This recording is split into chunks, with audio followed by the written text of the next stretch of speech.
1-800-NO-CUFFS. 1-800-NO-CUFFS.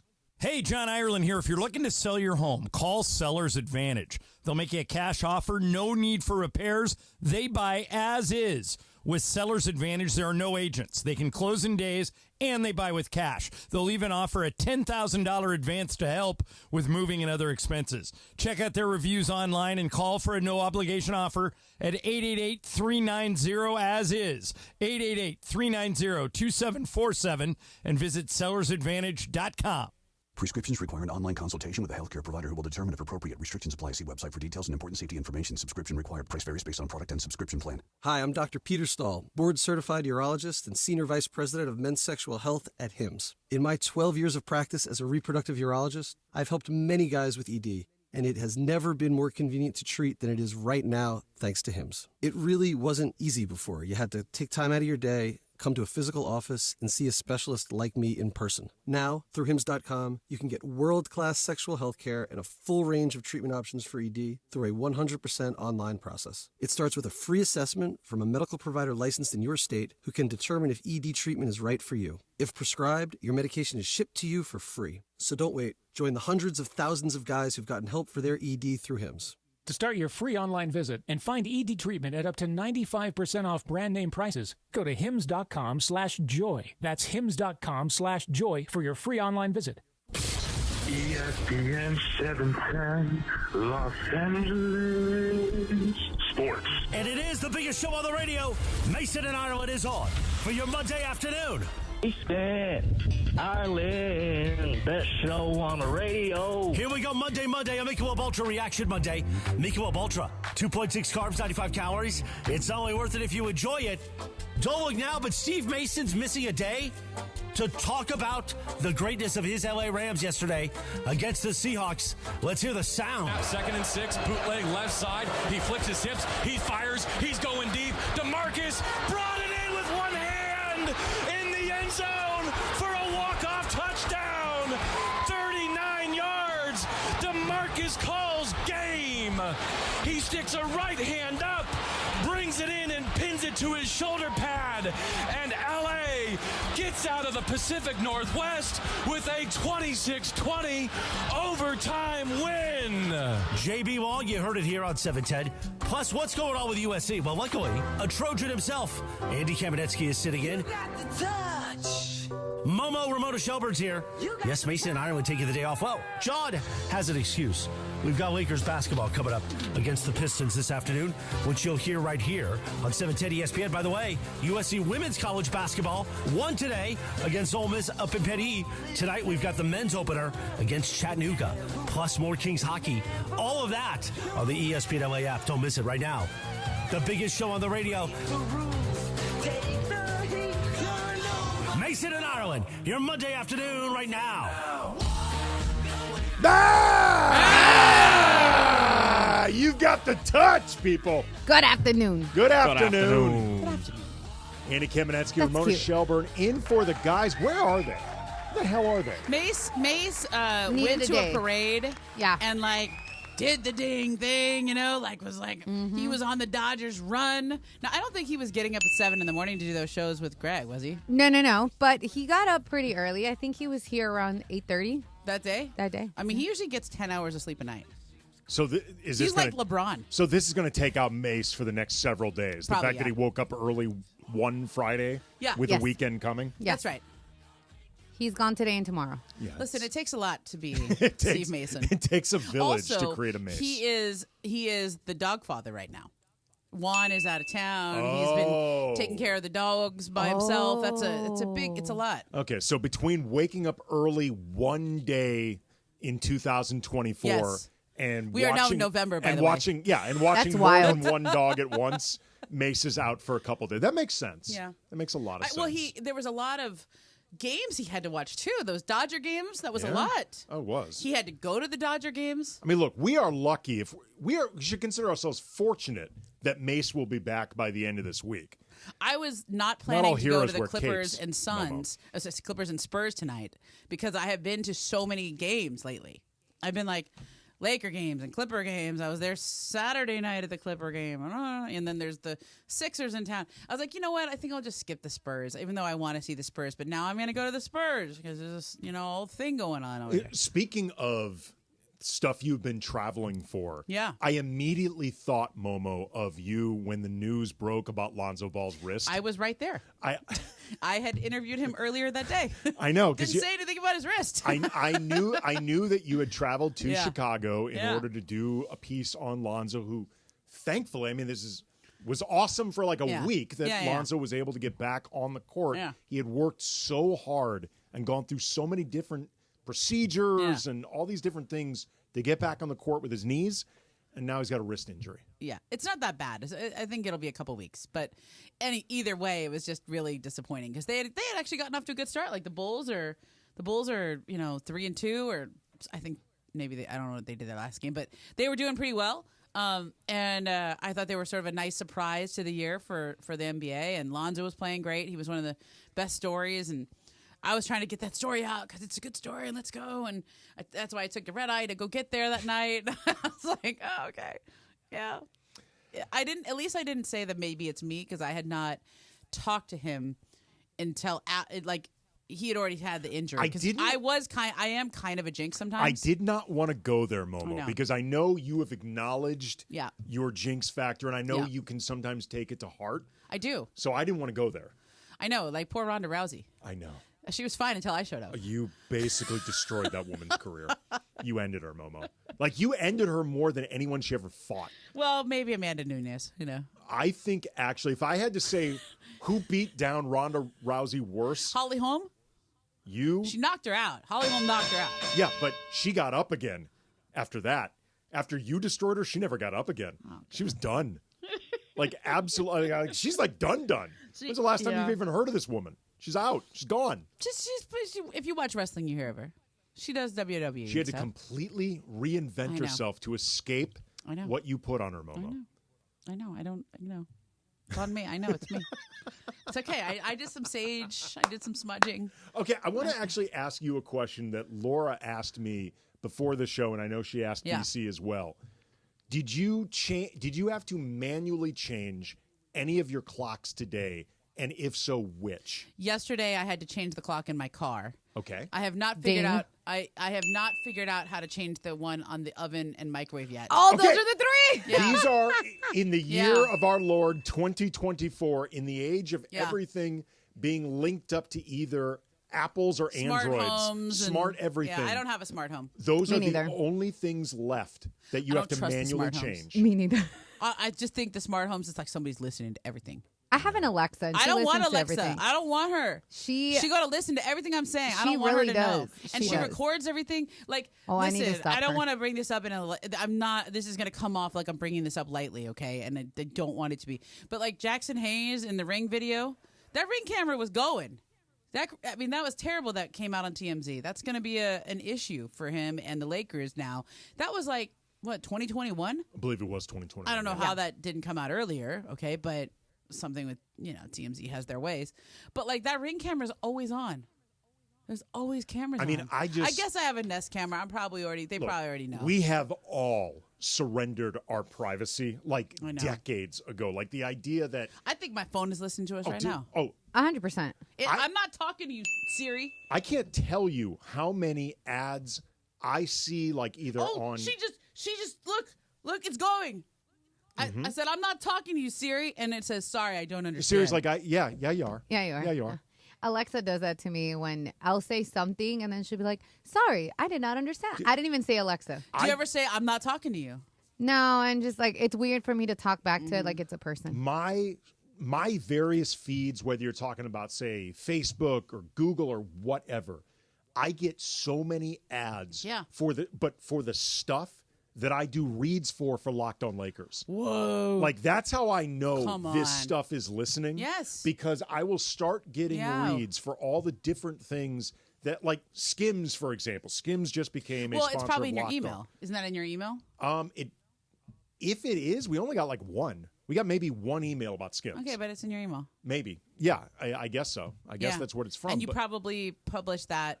But it's more, I think, that they're hearing me say Skims over and over. Well, now you're really going to My get it because you feeds said it are 7 times. wall-to-wall Skims and people in Skims. Why not try it? I have tried it. Oh. They're good. What do you try it for? What do you vain about? Your tummy or your legs? No. What? They do men's underwear. Oh, They do men's underwear, and because the host, I'll just do it right now. Locked on Lakers 5 days a week, everywhere you get your podcast. Okay. Monday through Friday, always free, never We behind all a know, paywall. I know. And, no. Okay. For the sickos who like to watch, there's a YouTube component as well. Because we were doing Skims, everyone who asked for it got a couple pairs of draws. Yeah. I got the 3-inch and 5-inch boxer briefs. Okay. Incredibly comfortable. Very comfortable. I would not put inches on anything related to underwear. That's what they say, not what I say. I know, but I just It's how far down your leg. It's how far down your leg it goes. Careful. Yeah. It being the boxers. Yeah. It being the boxers. Very good clarification, but I would just refrain from putting any inches attached to it if I were you. By the way, I hope you out of this being one. It's the Kim length of the Kardashian boxers. thing, right? Yeah, it is a Kardashian thing. What did you guys do this weekend with no baseball? Like, I just didn't. I got home on Friday and I was like, okay, so. Like, the parade happened. Am I just going to, watch the highlights? Like, Nevin and I went out to dinner, and they had a replay of the baseball game on. And I was like, oh, the Dodgers are on again. I'm like, oh, no, this is a replay. But I still kind of watched it. My wife is a massive, massive Dodger fan. So I actually spent a lot of the weekend hearing her replaying different viral clips of the Dodgers. So in my house, baseball was continuing. It was still happening. It has not ended in my home. But now it's like winter is here. The clocks have changed, and it gets dark at 5:25 every night. Yeah, but look, we still got and Lakers. We have no baseball. We got Lakers. We got Rams. We got USC. And we've got speculation. Who should the Dodgers bring back? Momo, which direction do you want to go in coming up next? Stay on the Dodgers. Let's just talk about the Dodgers as long as we can. Coming up next, we are going to talk more Dodgers because Momo is already I'm not ready. She's already missing what she doesn't have. I know. Is it winter meetings yet? They'll be there soon enough. 710 ESPN. The most followed sports radio station in America. 710 ESPN. At ESPN Los Angeles on Instagram, Facebook, Twitter, YouTube, TikTok, and Twitch. LA's mega sports station. 710 ESPN. Hey guys, it's producer Lindsay. Listen up, sports fans. Gear up for your next game day hang with your friends. What's on the menu? Sliders, wings, chips, and salsa? Well, all your favorite game day foods go great with Stella Rosa wines, a semi-sweet and semi-sparkling wine that must be served chilled. Stella Rosa can be found at your local retailer, so remember to grab a couple bottles next time you shop. Nothing sweeter than a cold glass of Stella Rosa and watching your team compete. Please celebrate responsibly. Don't you love the sounds of the holiday season? The bells, the sleighs. Woohoo! If so, your holiday's now even more magical because now during the Hyundai Getaway Sales Event, you can take home your favorite Hyundai with some of the season's greatest savings. Drive away now in one of our most popular models with 0% APR and 0 payments for 90 days. Only during the Hyundai Getaway Sales Event. Offer ends January 2nd. Call 562-314-4603 for details. Hey kids, Uncle Artie here from Perennial Law, here to tell you about a newer sponsorship deal with Matt Barnes, who has deep LA roots, former Bruin and pro basketball player for both LA teams. If you're looking for the best possible results after an accident, call my guy, Uncle Artie, at Perennial Law. And there's never any upfront fees. They collect when you collect. And for the record, their win-loss record puts them in the top of the standings. That's 844-DIAL-UNC. That's 844-DIAL-UNC. With the season in full swing, stay up to date with Lakers emails sent straight to your inbox. Each email offers something different. Lakers pregame emails get you game day essentials before tip-off, from projected starters to game times, while Lakers weekly emails gives you exclusive Lakers content created especially for subscribers. Never miss a minute of the action by signing up now at Lakers.com/emails. That's Lakers.com/emails.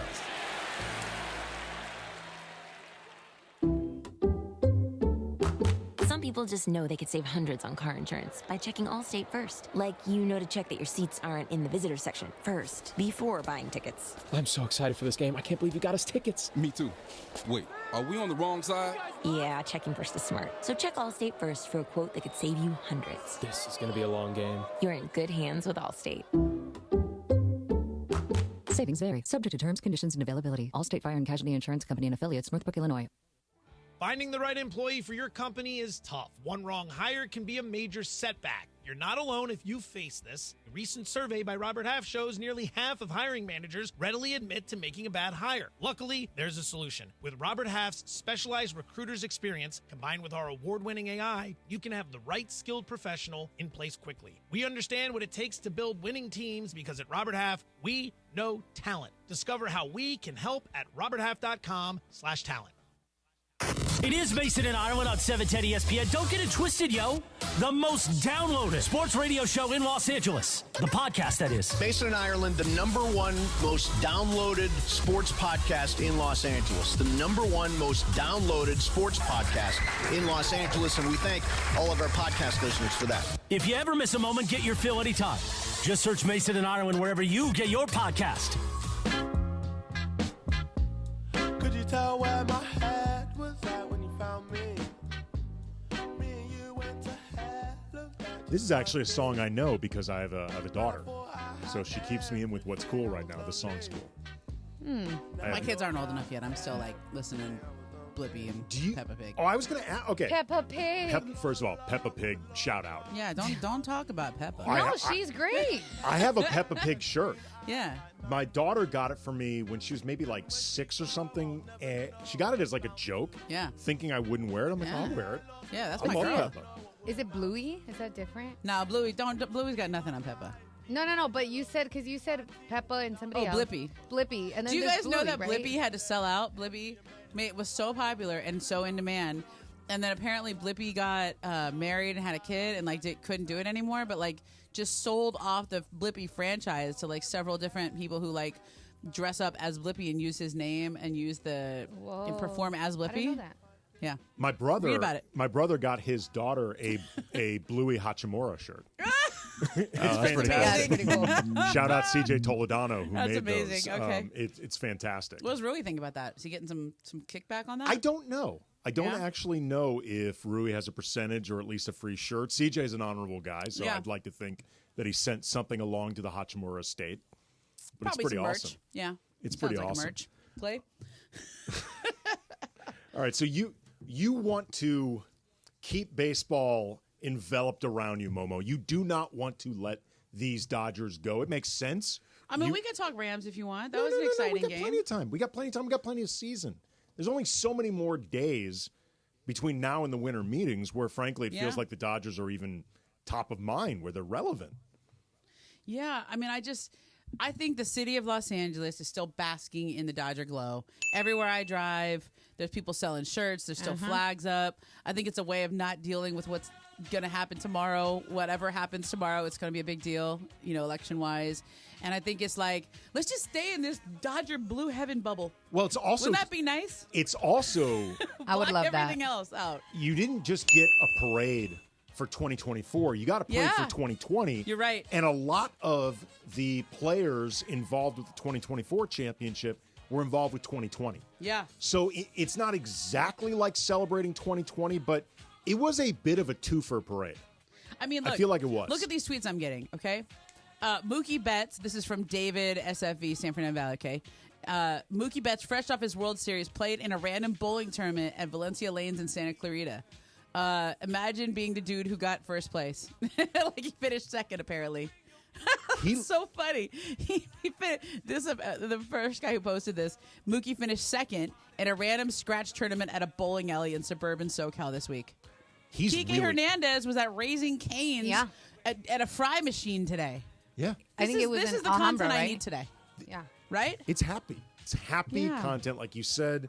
Tomorrow's going to be bat bleep crazy. We all know this. It's going to be a tense time no matter how you feel about any of this. Yeah. So you want to cling to the things that just make you feel good. And the Dodgers winning the World Series with a team that is so incredibly likable. Yeah. They're a really likable group They are. of players. Like I have found myself on many different down the rabbit. You know, the Travis and Slee do that, and Travis and DeMarco do that down the rabbit hole thing. Mm-hmm. It's like when you get down the rabbit. I've gone on so many Dodgers social media deep dive rabbit hole things lately. Like when you just into the clubhouse celebrations and everybody on, like even down to their wives' Instagram stories, like that. They're just such a likable team. They have so many characters, even the ones that we don't talk about that much. But like Brett Honeywell's a cool dude. Is he? What? Yeah, like Muncie's a cool dude. I know nothing about Honeywell. What makes Honeywell cool? I just like okay when they were playing the Padres. Apparently Honeywell said to Mookie, "Hey, I'm just gonna go out there. Let's get your swing right." So he just threw him live BP for like a half hour, an hour, whatever Mookie needed, and he wasn't trying to get out. He was just like, "I'm just gonna throw you fastballs down the middle. I want you to just hit them out." Like most pitchers would not put them in that situation to where somebody's just gonna rip them. Right. But Honeywell's like, "I got you, Mook." No, they're just. How cool is that? They just seem like, I know Andy and I were talking about this. Yeah. They seem like such a good cohesive team. Like there's a good vibe in that locker Which room. is why you got to keep Teo and Kike and Walker. I mean, think about what Walker Buehler did in the last month. To me, Teo and Buehler are the two biggest guys that it's like unless the competing offer is just outrageous and irresponsible, to me those are the two guys that you need to keep because A, they're both talented, and B, they're so, I think, critical in that clubhouse. Like Teo, think how quickly... Teo looks like he doesn't want to leave. I don't think he wants to leave. He does at not. all. So who's going to throw money at Teo? That and how much money can they throw at him that makes Well, I mean, him, what's the number? He's coming off an all-star season, Yep. and the season before that, he had been really good too. Yeah. So I know he's 32, and you start wondering how much longer he can keep it up. But Yeah. let's say you're a team that feels like you were close, and you need one more bat to put yourself over. Well, if I was the Atlanta Braves, or if I was the Padres or the Giants, the rivals to the Dodgers in the NL, that's who I would go after. Well, especially, too, if you feel like it's not just that they would miss his bat, they would miss his personality. 100%. Like he from the very beginning in spring training, he was the guy interviewing people around the locker room. He was getting Shohei to come out of his shell a little bit and bonding. Like he felt like critical to that clubhouse. Absolutely, 100%. Same thing with Kike too, by the way. Yeah, but the difference, though, I think between Kike and Teoscar is Teoscar's better. Yeah. He's an everyday player, and I think if you want to keep Kike, it's not going to be hard to keep him. Like there's, I know Kike was hitting like 160. Like for there's most of the only year. so much money that's going to get thrown at Kike, and respectfully to him, there's only so much cash that's going to get tossed his way. Yeah. I mean, especially if he's seen as a playoff guy. If you're a team that knows we're not likely going to the playoffs, No, he's not a guy who can just play a bunch of games for you during the regular season. You kind of have to limit how much you play him because he gets worn down. So that's why he's the lowest on my priority list, because I just feel like if the Dodgers want to keep Kike and Kike wants to stay, that's not going to be hard to do. And as Travis said, they can go get him back like they did before. He's like Bob, and what about Bob? He never quite leaves. He's always you open the At door. some and point, he's they're right like, let's there. go get Kike back. Yeah, exactly. It won't be hard. Laura, you had something you wanted to read? Yeah, so we were talking about Theo, and he's made it extremely clear everywhere where he's asked, and he actually said, my hopes are really high. Like I've said before, the Dodgers are the priority, obviously. I'm going to do everything in my power to come back. Every time he's asked about, like where he's going to be or whatever, the Dodgers, he's like, I want to be a Dodger. I want to stay in LA. He's made it extremely clear he doesn't want to go anywhere else. Well, I mean, if you watched him this whole season, was there ever a point where Teoscar didn't seem like he was having fun? No. Like he seemed to. It's one thing to, you weigh the money, you weigh the contract details, obviously all that stuff. But if you can have your cake and eat it too, the eat it part is actually enjoy it. Yeah. And he looks like he enjoys being here. I think he does, but it's just a question of, how much money are the Dodgers going to spend? Like, are they in the position of we spent all this money and we got a championship, like you can kind of rein it in a little bit, or do you spend money to make more money? Well, I feel like it was incredibly important that they got this World Series in the Ohtani, Yamamoto, Betts, Freeman era.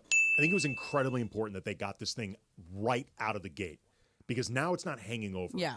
Like, I don't think fans or even the organization would be satisfied. When is the last time you saw a hashtag Freddie and Mookie on X?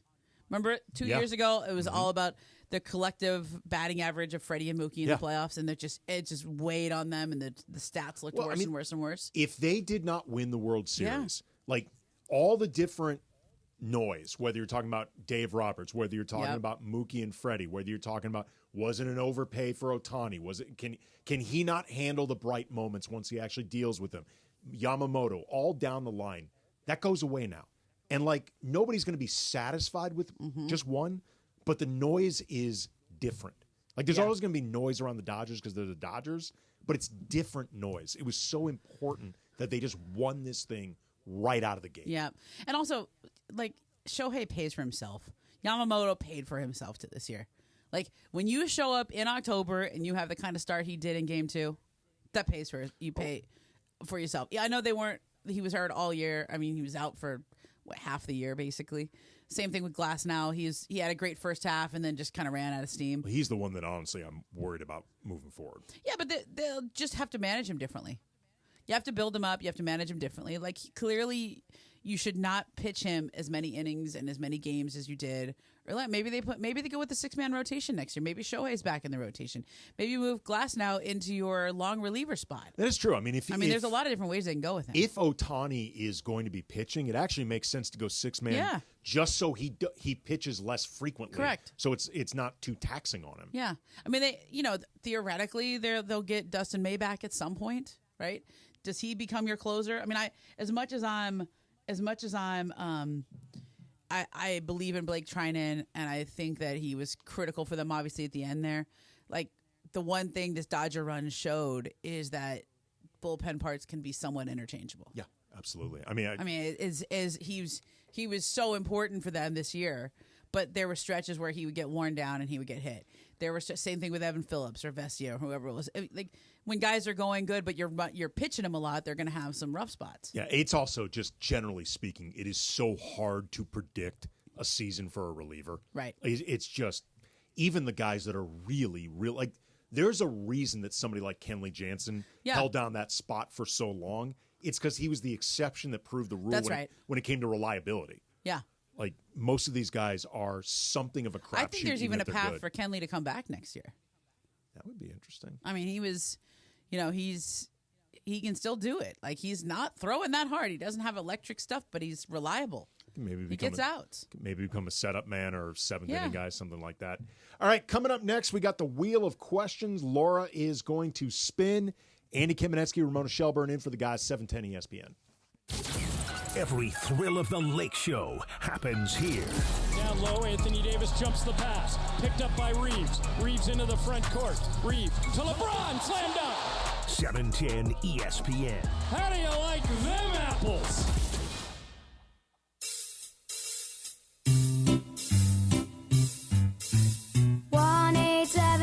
Cards for Kids. KARS Cards for Kids. 1-877 Cards for Kids. Donate your card today. 1-877 Cars for Kids. KARS Cars for Kids. 1-877 Cars for Kids. Donate your car today. Donate your car today at carsforkids.org. That's cars with a K. Your car, running or not, can be picked up as soon as the next day. You'll get a maximum tax deduction and a vacation voucher. 1-877 Cars for Kids. KARS Cars for Kids. 1-877 Cars for Kids. Donate your car today. Now accepting donations of land, homes, buildings, or any kind of real estate. Paid for by Cars for Kids. California voters, listen up. The voting period has begun, and your ballot should have arrived in your mailbox. If you're feeling unsure about the voting process, My Vote, My Health is here to help. We offer a personal voting concierge service to make voting easy and accessible for everyone. Just call 1-855-223-2323. That's 1-855-223-2323. Our friendly live operators are standing by to help you with confirming important voting dates and deadlines. Finding the nearest in-person voting center, locating your closest ballot drop box.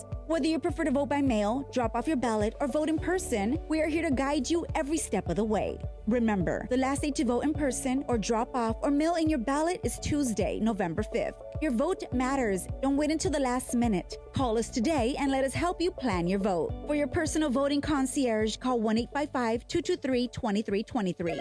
That's 1-855-223-2323.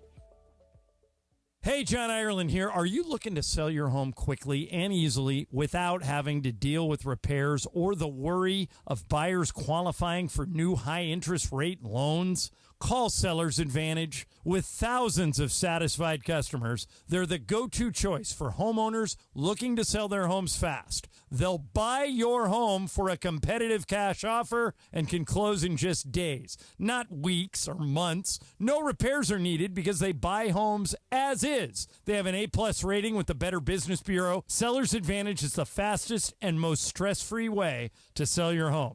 If you're ready to sell your home, call Seller's Advantage. Get a no-obligation offer at 888-390-AS-IS. 888-390-AS-IS. 888-390-2747 or sellersadvantage.com.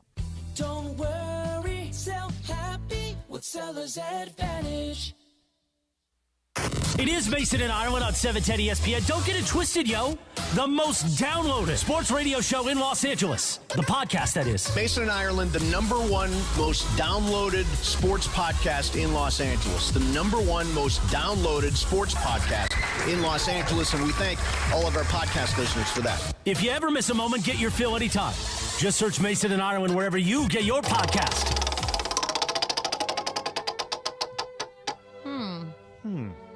I'm actually okay with where the wheel landed, though I wanted it to land on the Easy Bake Oven, but, here we are. All right, guys, so it's National Easy Bake Oven Day, and I wanted to know some stuff, but we'll leave it up for What's Up or something. All right, so I was reading that, not making light of this, that there was a girl who was kidnapped, and she was able to be rescued because of Find My iPhone app. Okay. So she was able to send her location while, she was kidnapped. And I remember we made fun of Cappy for sharing his location at all times with Rachel, but maybe they have the right idea. And I started thinking, who do I share my location with? Because I don't share with my boyfriend. You can share it with me. If you ever go missing, I'll find you. You would find me. Yeah, I believe you. Yeah. But I do share my location with my sister, with my niece. That's good. And actually Christian's sister. We have and I'm like, who do you guys share your location with that is not your spouse or your partner? The answer for me is nobody. Not even your daughter? No, You I don't. should. I don't. You're right that I should. I just haven't. As a matter of fact, I should have my daughters synced up for me, and I don't. I'm pretty sure my wife does. So I started father. doing this. Yeah, you really need to step it up here, bud. Really awful. I started Pretty bad doing this spouse, honestly too, as just it turns recently out. because I didn't really see why you needed to do it. But so I always have two phones, and one time I left my purse someplace. I think I took Daniel out to I remember this donut shop or something, and then I was able to find my purse and my phone with the Find My iPhone on an iPad or something that I had because I could see where it was. I was like, oh, I left it at the donut shop. And then at one point, I called the donut shop and they said no one's turned it in. And I go, well, I could see on the Find My location that it's at your donut shop. And they go, well, I don't see it here. And then at one point, somebody started moving a little, but not far, just walking around the complex. And I was like, oh, somebody probably picked it up. So Nevin, my husband, drove over there and found somebody. Probably looking for you. That probably is why they were walking around. No, I think they were. Oh. Yeah. It was just. Oh. I don't think they were I think it was a more opportunistic thing rather than. I was trying to case this girl's, phone or my. Oh no, whatever. no! I meant I think they just saw the wallet and they saw there was a little bit of cash in there. Oh, there was a wallet too. There was a wallet. There was some cash. There was my phone. There was whatever. And Nevin was like, "Hey, were you going to turn that in?" He just saw the guy with my stuff. And the guy was like, oh, yeah, I was just about to. And he was at the donut place had a Del Taco next to it, So he was tracking it literally with the phone to find out where the person was who had my stuff. The other one was my mom once, after my father passed, it was I'm trying to look out for my mom all the time. And I said, Mom, you need to share your location with me, and I'll share mine with you all the time. And so I'm always checking in on her to make sure she gets home okay. We used to send each other like, hey, send me a text when you get home at night or whatever. But one point, her car broke down on the freeway, and she was kind of freaking out. She was like, I need somebody to come get me. I can't, I got to call. I don't know where. And I was like, where are you? She's like, I don't know. Like, kind of in that state. And I was like, hold on. I'll just find you I'll just track your phone. I'm like, oh, you're on the off ramp by White Oak. Okay, cool. I got you. It's super helpful. I wish that, my mom obviously lives in St. Louis, so it's different, but I wish that sort of possibility was there for her. The problem is she is incapable of using the phone that way. Like my parents, same. My mom can't text. She has really? No. She has not figured out texting. She have a flip phone? No, she does not have she just has a bunch of burner phones. No iPhone? No? She has an iPhone. Oh. She can't do anything with it other than make calls. Okay, but you could set up the Find My... She could share her location with you, and she doesn't have to do anything. She doesn't have to do a thing. Yeah. Okay. All you have to do is have somebody who is slightly savvy. Then I'll make sure my phone. dad has it. Yeah. Because they're in St. Louis together. Yeah. My dad needs that. Unfortunately, my mom, with anything technological, just freaks out. Yeah. Just loses it. Like Cappy. Yeah. Oh, Cappy is like Bill Gates compared to my mom. Whoa. How old is he's your Steve mom, Jobs. Andy? You don't mind me asking? Late 70s. Okay. Late 70s. She just... My dad is good with that stuff. My mom she is frightened that every move she makes with the phone will break the phone. So other than making calls with, she doesn't have a voicemail set up, and she doesn't know how to do texting. So if I cannot get hold of her in that moment, I can't get hold of her at all. So my mom's voicemail is her talking to it, trying to tell it what to do. And I was like, Mom, you have to get rid of this voicemail. That's awesome. But it just gets me every time. Everybody always, when they leave a voicemail for her, make a comment about it. That's so fun. I love that. Look, I think I don't really see the downside unless you got something to hide. I share my location with my husband. I'm not worried about it. I got nothing to hide. Because he's always constantly texting me, being like, hey, when are you going to be home? Where are you? Are you still on the road? There's half the time I drive home from here on the afternoon show, I'm sleepy, and I'm not. If the second I start getting sleepy, I pull over and I take a nap in some neighborhood.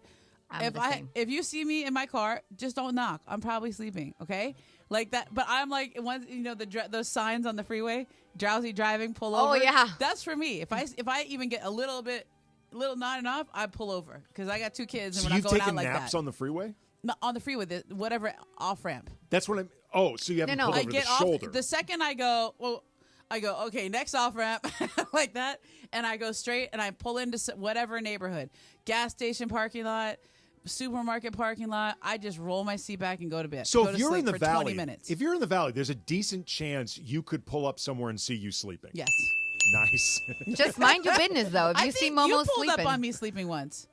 At the Laker practice facility. That is true. Didn't you pull up on me when I was sleeping? Yes, you were sleeping. Yes. I forgot you about were like, that. "What's up?" I'm like, I forgot about that. I'm kind of pregnant, man. I just got to take naps. That's smart, though, Momo, because I do that. I don't mess around. Yeah. I have either. 2 little kids, and I'm not going out like that. They need their mom. We're not falling asleep on the freeway. I did that on Thursday after I did a bunch of stuff, and then I got invited to a Halloween party, and I was coming back. And I was like, the moment I did, I was like, nope, man, I got to pull over. Luckily, I was with my mom. Where you're when you're driving, you're just...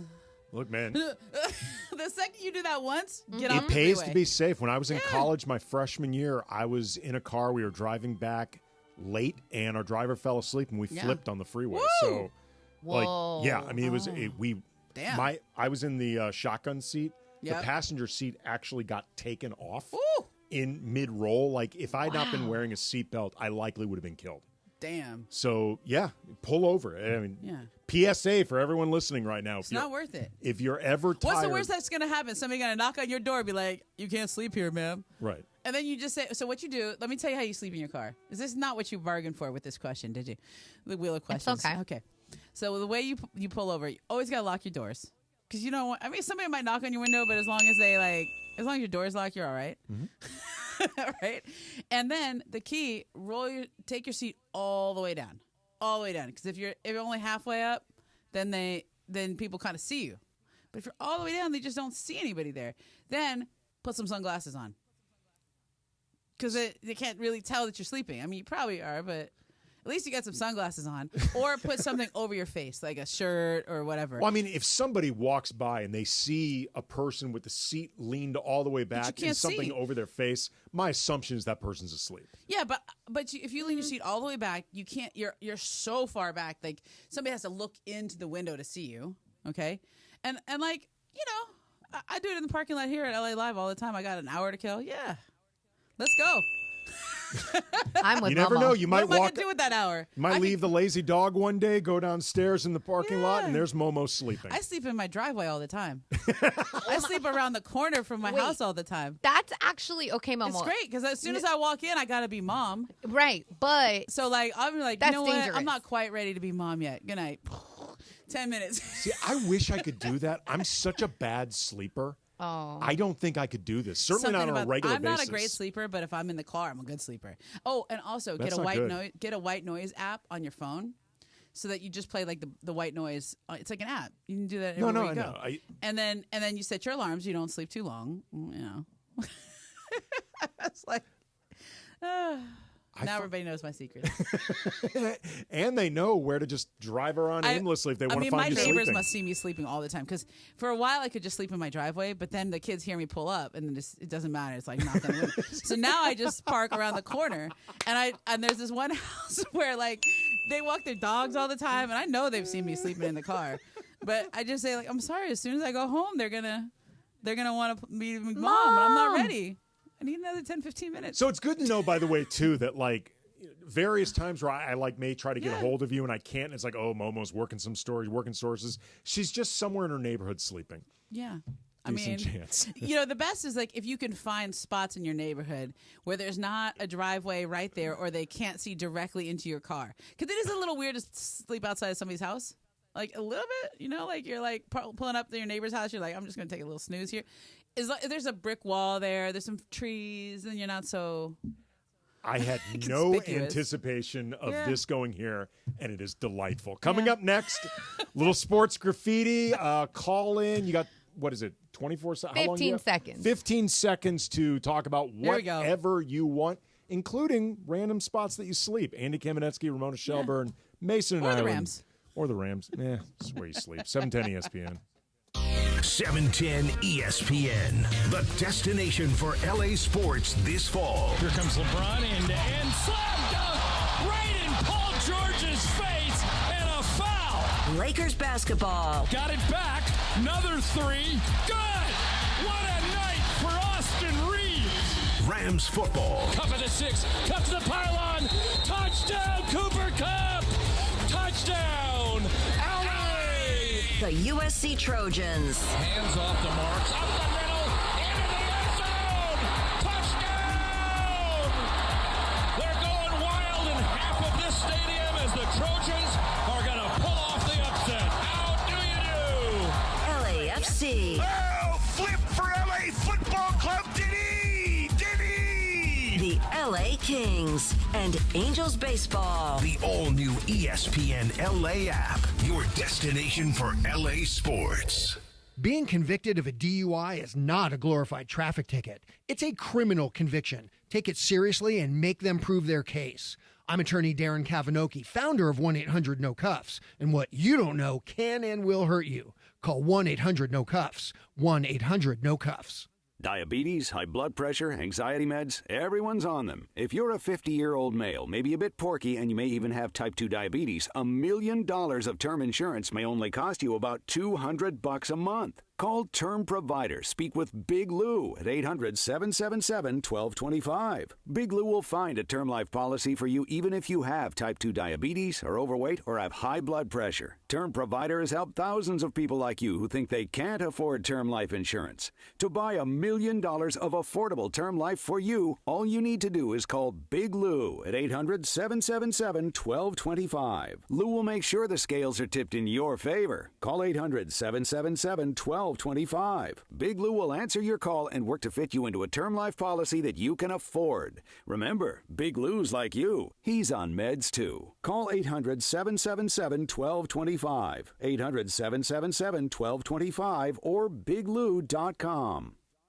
Park, party, and play at Hollywood Park Casino, LA's premier card room. Now open 24/7. Play no-bust blackjack, poker, and more. Enjoy Century Bar and Grill's flavorful menu for lunch or late-night dinners. Watch your favorite teams and catch up with friends on game days. Unwind and enjoy live music and crafted cocktails at Ray's Lounge. Easy parking and access, Hollywood Park Casino. Located next door to the Forum and SoFi Stadium. Park, party, and play. Hollywood Park Casino. Elevate your game. Must be 21 and older to enter. These are approved DOJ games. Geico 004527. Geico 003871. Gambling problem? Call 1-800-GAMBLER. Hi, this is Sean McVay of your LA Rams. The Rams play here. KSPN, Los Angeles. 710 ESPN. A good karma brands radio station. It is Mason and Ireland on 710 ESPN. Don't get it twisted, yo.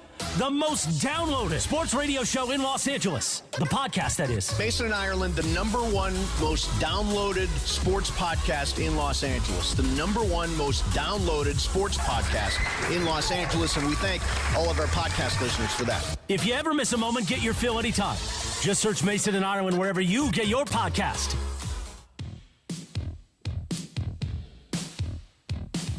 Mason and Ireland, Ada Kamenetsky, Ramona Shelburne in for the guys, doing a little sports graffiti. 877-710 ESPN. Give us a call. You got 15 seconds to let us know whatever it is that you want to talk about, want us to talk about, whatever. Let's start with David.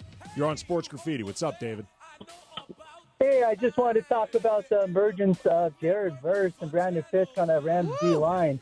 It seems like maybe Les Snead has developed a more keen sense of who he should be drafting, maybe through the last few years and not having high draft picks, but I think he absolutely nailed those last couple of picks there. Yeah, phenomenal. Great work call. yesterday. I agree. I mean, it's, we went into the season saying who's going to replace Aaron Donald, and then I remember DeMarco saying this in the preseason when he saw Jared Verse. He was like, man, I forgot what a first-round defensive lineman looks like what first-round talent looks like on that line. I tweeted out during the game at Cam Brothers. Yeah. Jared Verse is doing his best Aaron Donald impression in this game, and it ain't bad. And you know what? It led to bad. 2 interceptions in the end zone, one of which was a 103-yard return. Like, that was – I thought they're getting pressure on Seattle the whole game. Like, it's when you have defensive linemen like that can always make the quarterback think, it just changes your whole defense. Yeah, I mean, I want to make it clear. I'm not saying Jared Verse is Aaron Donald yet, but his version of Aaron Donald light, not bad. Yeah. Not bad at all. Gilbert, you're on Sports Graffiti. What's up, Gilbert? Hey, guys. I just want to give a shout-out to my UCLA Bruins. Fight. There you go. Hustlers this weekend. Okay. Hey, listen, look, don't hate. He that was a quick call.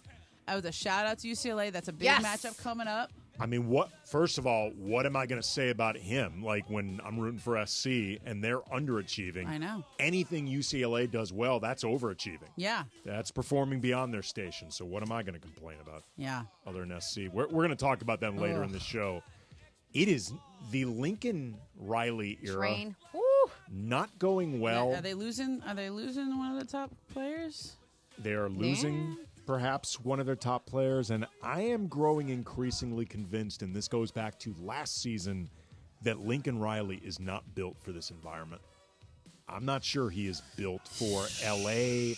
and this media and this type of attention. Yeah. Particularly if he does not have a quarterback that can paper over a lot of issues. Like, Miller Moss is, I think, a perfectly fine college quarterback. Yeah. Like, there's nothing inherently wrong with Miller Moss, but if he ain't Caleb, he's not Kyler.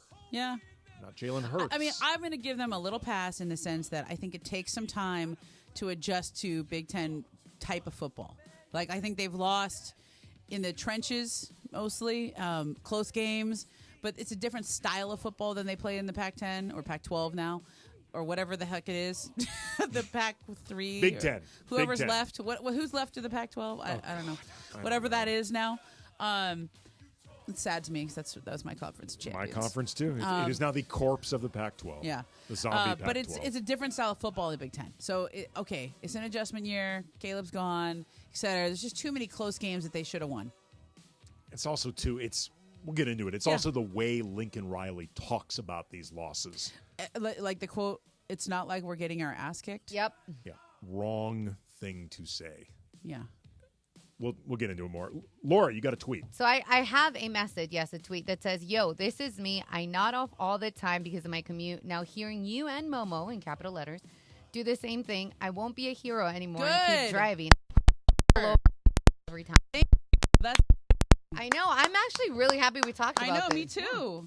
Yeah, don't be a hero. Yeah. There's no point to staying on the road if you know you can't drive. Again, talked about it before. I was in a car that flipped because the driver fell asleep. Like, we all got extremely, there was 4 of us in the car. We got extremely lucky that I was hurt the worst of everyone, and I was in a sling for a couple weeks. Oh, wow. Like, and I was hurt the worst. Well, but I just think about all of us in LA drive a lot. We all drive far. When you're driving, you're sitting, you're not moving, your body gets tired. I can drink all the coffee in the world. I'm still going to get drowsy. Like, the only way to wake up is to call someone on the phone. Even when you listen to the radio, like, it's not as interactive. Like, you got to be talking. You're not engaged in the same way. There'll be times where, like, oh, let me open the window. I'll wake up a little bit. But that's not safe. No. And there comes a point, too, where the caffeine, I think, actually can make you sleepier. Yeah, that's right. And there's really, this is always the thing I always say. There's nowhere you have to be that is more important than your life. Absolutely. So pull over. Joe, you're on Sports Graffiti. What's up, Joe? Hey, yes, I want to shout out to the LA Galaxy for advancing to the second round of MLS and Gabriel Peck becoming the newcomer of the year for MLS. Congratulations to him. All right, good shout out. I like that. I will admit I didn't know. I didn't either. I had no idea. I did because I was looking at who could potentially win the MLS Cup since Columbus Crew is out. But LAFC still in it, so shout out, go LAFC. Absolutely. Sorry, my guy. But no, absolutely, LAFC, man. Congrats to purple them. and gold here, Mohammed, you're on Sports Graffiti. What's up, Mohammed? Hey, guys.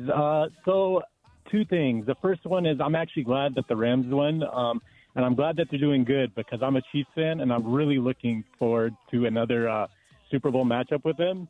But the other thing I wanted to call about look was at you getting ahead of things for the Rams. Sorry, I'm just looking ahead. You got to look ahead. But the other thing I wanted to call about was something that baffles me. I'm wondering why, interceptions aren't sometimes counted against, wide receivers or tight ends, especially when they're, very catchable balls. They're just, counted against the quarterback. So it's just something that's always baffled me. Appreciate the call. I'm not sure I understand what he's asking. I don't either. What did you get? I don't understand what he was asking. The idea that they wouldn't be counted. It was something about catchable balls, right? Right. Is it an intercept? You mean it would be counted against the receiver? Yeah. I don't know if there's a way to quantify Did you what get that, Laura? No, I was I was reading tweets. I don't know if there's a way to truly quantify what is catchable versus what isn't, and one man's catchable is another man's uncatchable. I think at the end of the day, it's just the quarterback threw that thing. It ended up an interception. Yeah. This is just the way the world works. Yeah, if it's a tip ball, it's a tip ball. Right. Yeah. Life ain't always fair. Yeah. Don, you're on Sports Graffiti. What's up, Don? Hey, guys. How you doing? Good. Listen, I think what that guy was talking about is pretty much like the tipped balls, where it's not really the quarterback's fault, but there's no way to keep track of that. But no, what I was calling for is this talk about the Dodgers going after Juan Soto. I pray to God they don't. I'll take Teoscar Hernandez 100 times over Soto. Soto jaked it so many times in the outfield. He's just lazy. He Cadillacs it. I don't need that. Please, God, no Dodgers. Have you watched him really closely? I haven't watched him really closely this year. Yeah, I've off and on. I mean, I saw him with the Padres and stuff. Yeah. If you watch him, he doesn't give 100%. He doesn't do what Mookie does out there. He doesn't do what any of the Dodgers do. That's why the Dodgers won. You watch those guys. Every one of them was hustling. Every one of them gave you 110%. You look at the Yankees, and I mean that Garrett Cole play. I'll never forget that one. That was I don't think he will thing either. I've ever seen. I mean that's something they work on all the time. And to say, oh well, I thought that he was going to run. I don't care what you thought. get your butt over there and do your job. Yeah, it costs you nothing to try. Wow, very profound. Yeah. It's like something you'd see on a needlepoint pillow or something. I mean, that. Same. I used to play right field. That was my college position, and my job was every single play at first base. You run over there to back up the throw. Your job is to back up every single From throw. right? From right, yeah, because it's softball diamond. It's not like a major league field. Right, okay? right. So softball diamond, like the right fielder's the backup. So, like sometimes you kind of jog over, like every time you don't sprint over to back up, that is going to be the time that there is an overthrow and you're not there. Like it is just. Like, and I realized that like after a while of doing it in practice and all the time, like if I just like lollygag it over, it's just always like that little ball bouncing around. It's just not worth it. Just run past. It's For fine. what it's worth, I don't think they're going to have Juan Soto. Now, it has nothing to do with effort or whatever. I don't think they're going to do another big contract like that. They don't need any more Who's superstars the like pitcher that. from Japan who's coming over? Is another Yamamoto type. I'll look him up right Yeah. now. Although he's supposed to be. Are the we same sure level. that maybe I read this and it was like a prediction as opposed to news, but if it's who I'm thinking of, I thought there might have been some, I guess, question about whether or not he'll be posted. Like I don't know. I don't know for a fact about this. Let me look this up. Okay, hold on. Oh, is it Sasaki? That sounds right. Roki Sasaki. Yes, Roki I Sasaki. cannot say his name, so. Yeah. Roki Sasaki. That's okay. It's not that hard. Roki Sasaki. Roki I feel Sasaki. like Sasaki. I stuttered there for a bit. You can do it. He is young, man. 23. 23 years old. That would be crazy. So do you think the Dodgers are more likely to make a big offer for someone like him than Soto? I would. I mean, I would much rather have a young pitcher like that than Juan Soto, who's you're paying for what he's done elsewhere. Also, too, I mean, the Dodgers don't really need help with their bats or in the outfield anyway. Like, it's not like a glaring issue that the Dodgers need with Soto. You know what I mean? Like, I don't know exactly what they'd be bringing him in for.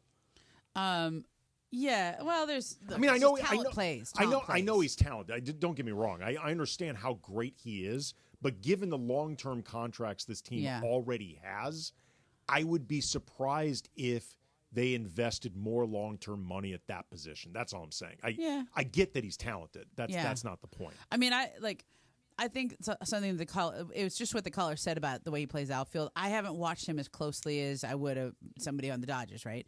Because he's in San Diego. He was in San Diego, but I also think there's something to the idea that if he was the perfect franchise player, would the Nationals have traded him? Would the Padres have traded him? Would the Yankees? Right? I mean, there's something to be like no in the NBA. There's still superstars who are mad that they ever got traded.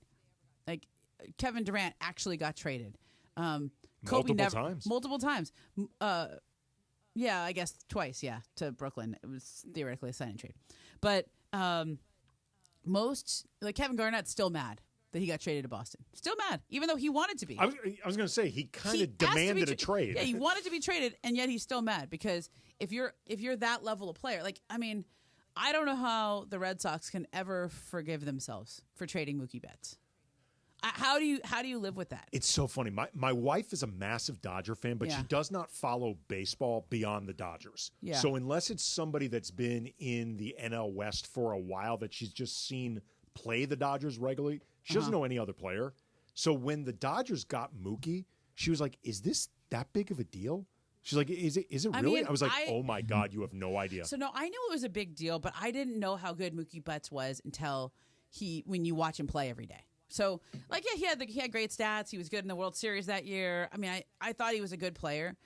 But when you watch him every day, that's when you really appreciate him. And also the character. I was going to say, I told my wife, you're going to love him on this team so much. She fell for him, like, as a player that she rooted for in, like, the first 30 seconds. Like, he's got the best LA athlete smile since Magic. Yeah. I mean, like, he is so incredibly likable and so incredibly easy to root for beyond the talent. Yeah. I mean, Mookie to me is just like he should be a much higher profile person in Los Angeles. I know he's got his podcast, but he has the ability to be a transcendent kind of star here. Speaking, the Dodgers just won a championship. The inverse of teams that win championships, that would be the Raiders, Momo. Oh, you have to go there? Well, according to the rundown, I do. It's on the All right, rundown. Momo. We got to go there. The Raiders are a mess. They're firing OCs. How much longer does Antonio Pierce have for this Not ride? long. Get into that coming up. But there's good news. There is good news involving the Raiders. Okay. Get into that coming up next, 710 ESPN. Still throwing it down. Backdoor cut to LeBron and a thunder dunk. Beautiful pass, and LeBron slams it home. Guess who's back? Still hitting big shot after big shot. Three-pointer. Good again! Who is this guy? That's the oldest player in the league. Live every thrill of LeBron and the Lake Show on 710 ESPN. Still running the game, still. Hey guys, it's Cap. So you get this letter from the Department of Water and Power with two big bold words, high usage. And you don't really know what to do about it, but you kind of have an idea of who you can blame. So you go knock on your daughter's door and you go, hey, would you stop showering for 45 minutes twice a day? And then you go to your son and say, would you please stop washing your car 3 times a week? And then you continue with your life until you get another one of these beautiful letters that says high usage on it. This is where the Water Boy comes in. The Water Boy specializes in pressurized leak detection. All they do, day in and day out, is go to homes and find leaks. Their state-of-the-art equipment allows them to visually and acoustically inspect your pipes to find that stubborn leak that's constantly flowing. It can be anything from a failing toilet to a burst pipe in your slab. You don't even know it existed. They have ample amounts of experience from water damage restoration to general construction and plumbing that, when combined, allows them to master the art of leak detection. They do non-destructive leak detections, which means they're not going to open or damage the structure of your home. Their equipment is advanced enough to listen to the exposed surfaces and indicate where the leak is occurring. They are widely used by homeowners, property managers, and even realtors to inspect pressurized water systems to make sure they're intact and functioning with no leaks. Call Omer at the Waterboy Leak Detection today, 818-518-5055. Visit thewaterboyinc.com. That's the Waterboy Leak Detection at 818-518-5055. Talk to Omer. He's going to take good care of you at the Waterboy. Visit thewaterboyinc.com. When pain keeps you from doing what you love, Hoag Orthopedic Institute gets you back to you. We are ranked number 18 in the nation and number 1 in Orange County for orthopedic and spine care by U.S. News & World Report. From the surf to the green, our world-class doctors are there, which is why more Californians choose Hoag Orthopedic Institute for orthopedic and spine care more than any other hospital. At Hoag Orthopedic Institute, there is no one better at getting you back to you. Proudly founded by premier physicians in partnership with Hoag. Learn more at HoagOrthopedicInstitute.com. Texting enrolls you in a recurring automated marketing text messages. Consent not required to purchase. Message and data rates may apply. The team's looking good this season. I think so. Man, I miss playing football. Being young with unlimited energy to burn. Ever since I turned 40, I just can't find that fire I used to have. Think you could be lower testosterone? What do you mean? All guys lose their edge when they turn 40. The body has less testosterone. That's why I take Nugenix Total T. I've heard about Nugenix. That really works? Since I started taking Nugenix, I'm lifting like when we played for Coach Carter. I feel more energized at work. It's even spiced up things between me and the missus. Are they still giving out complimentary bottles for people to try? Yep, send a text. It's that easy. Text CHEST to 42424 right now for your complimentary bottle of Nugenix Total T. It's the #1 selling testosterone boosting brand at GNC and Walmart. Do it now and they'll also send you a bottle of Nugenix Thermo X, their newest, most powerful fat burner ever, absolutely free. Text CHEST to 42424. That's CHEST to 42424. These statements have not been evaluated by the FDA. This product is not intended to diagnose, treat, cure, or prevent any disease. Hi, this is Matthew Stafford of your Los Angeles Rams. This is Mason and Ireland on your home of Rams football, 710 ESPN.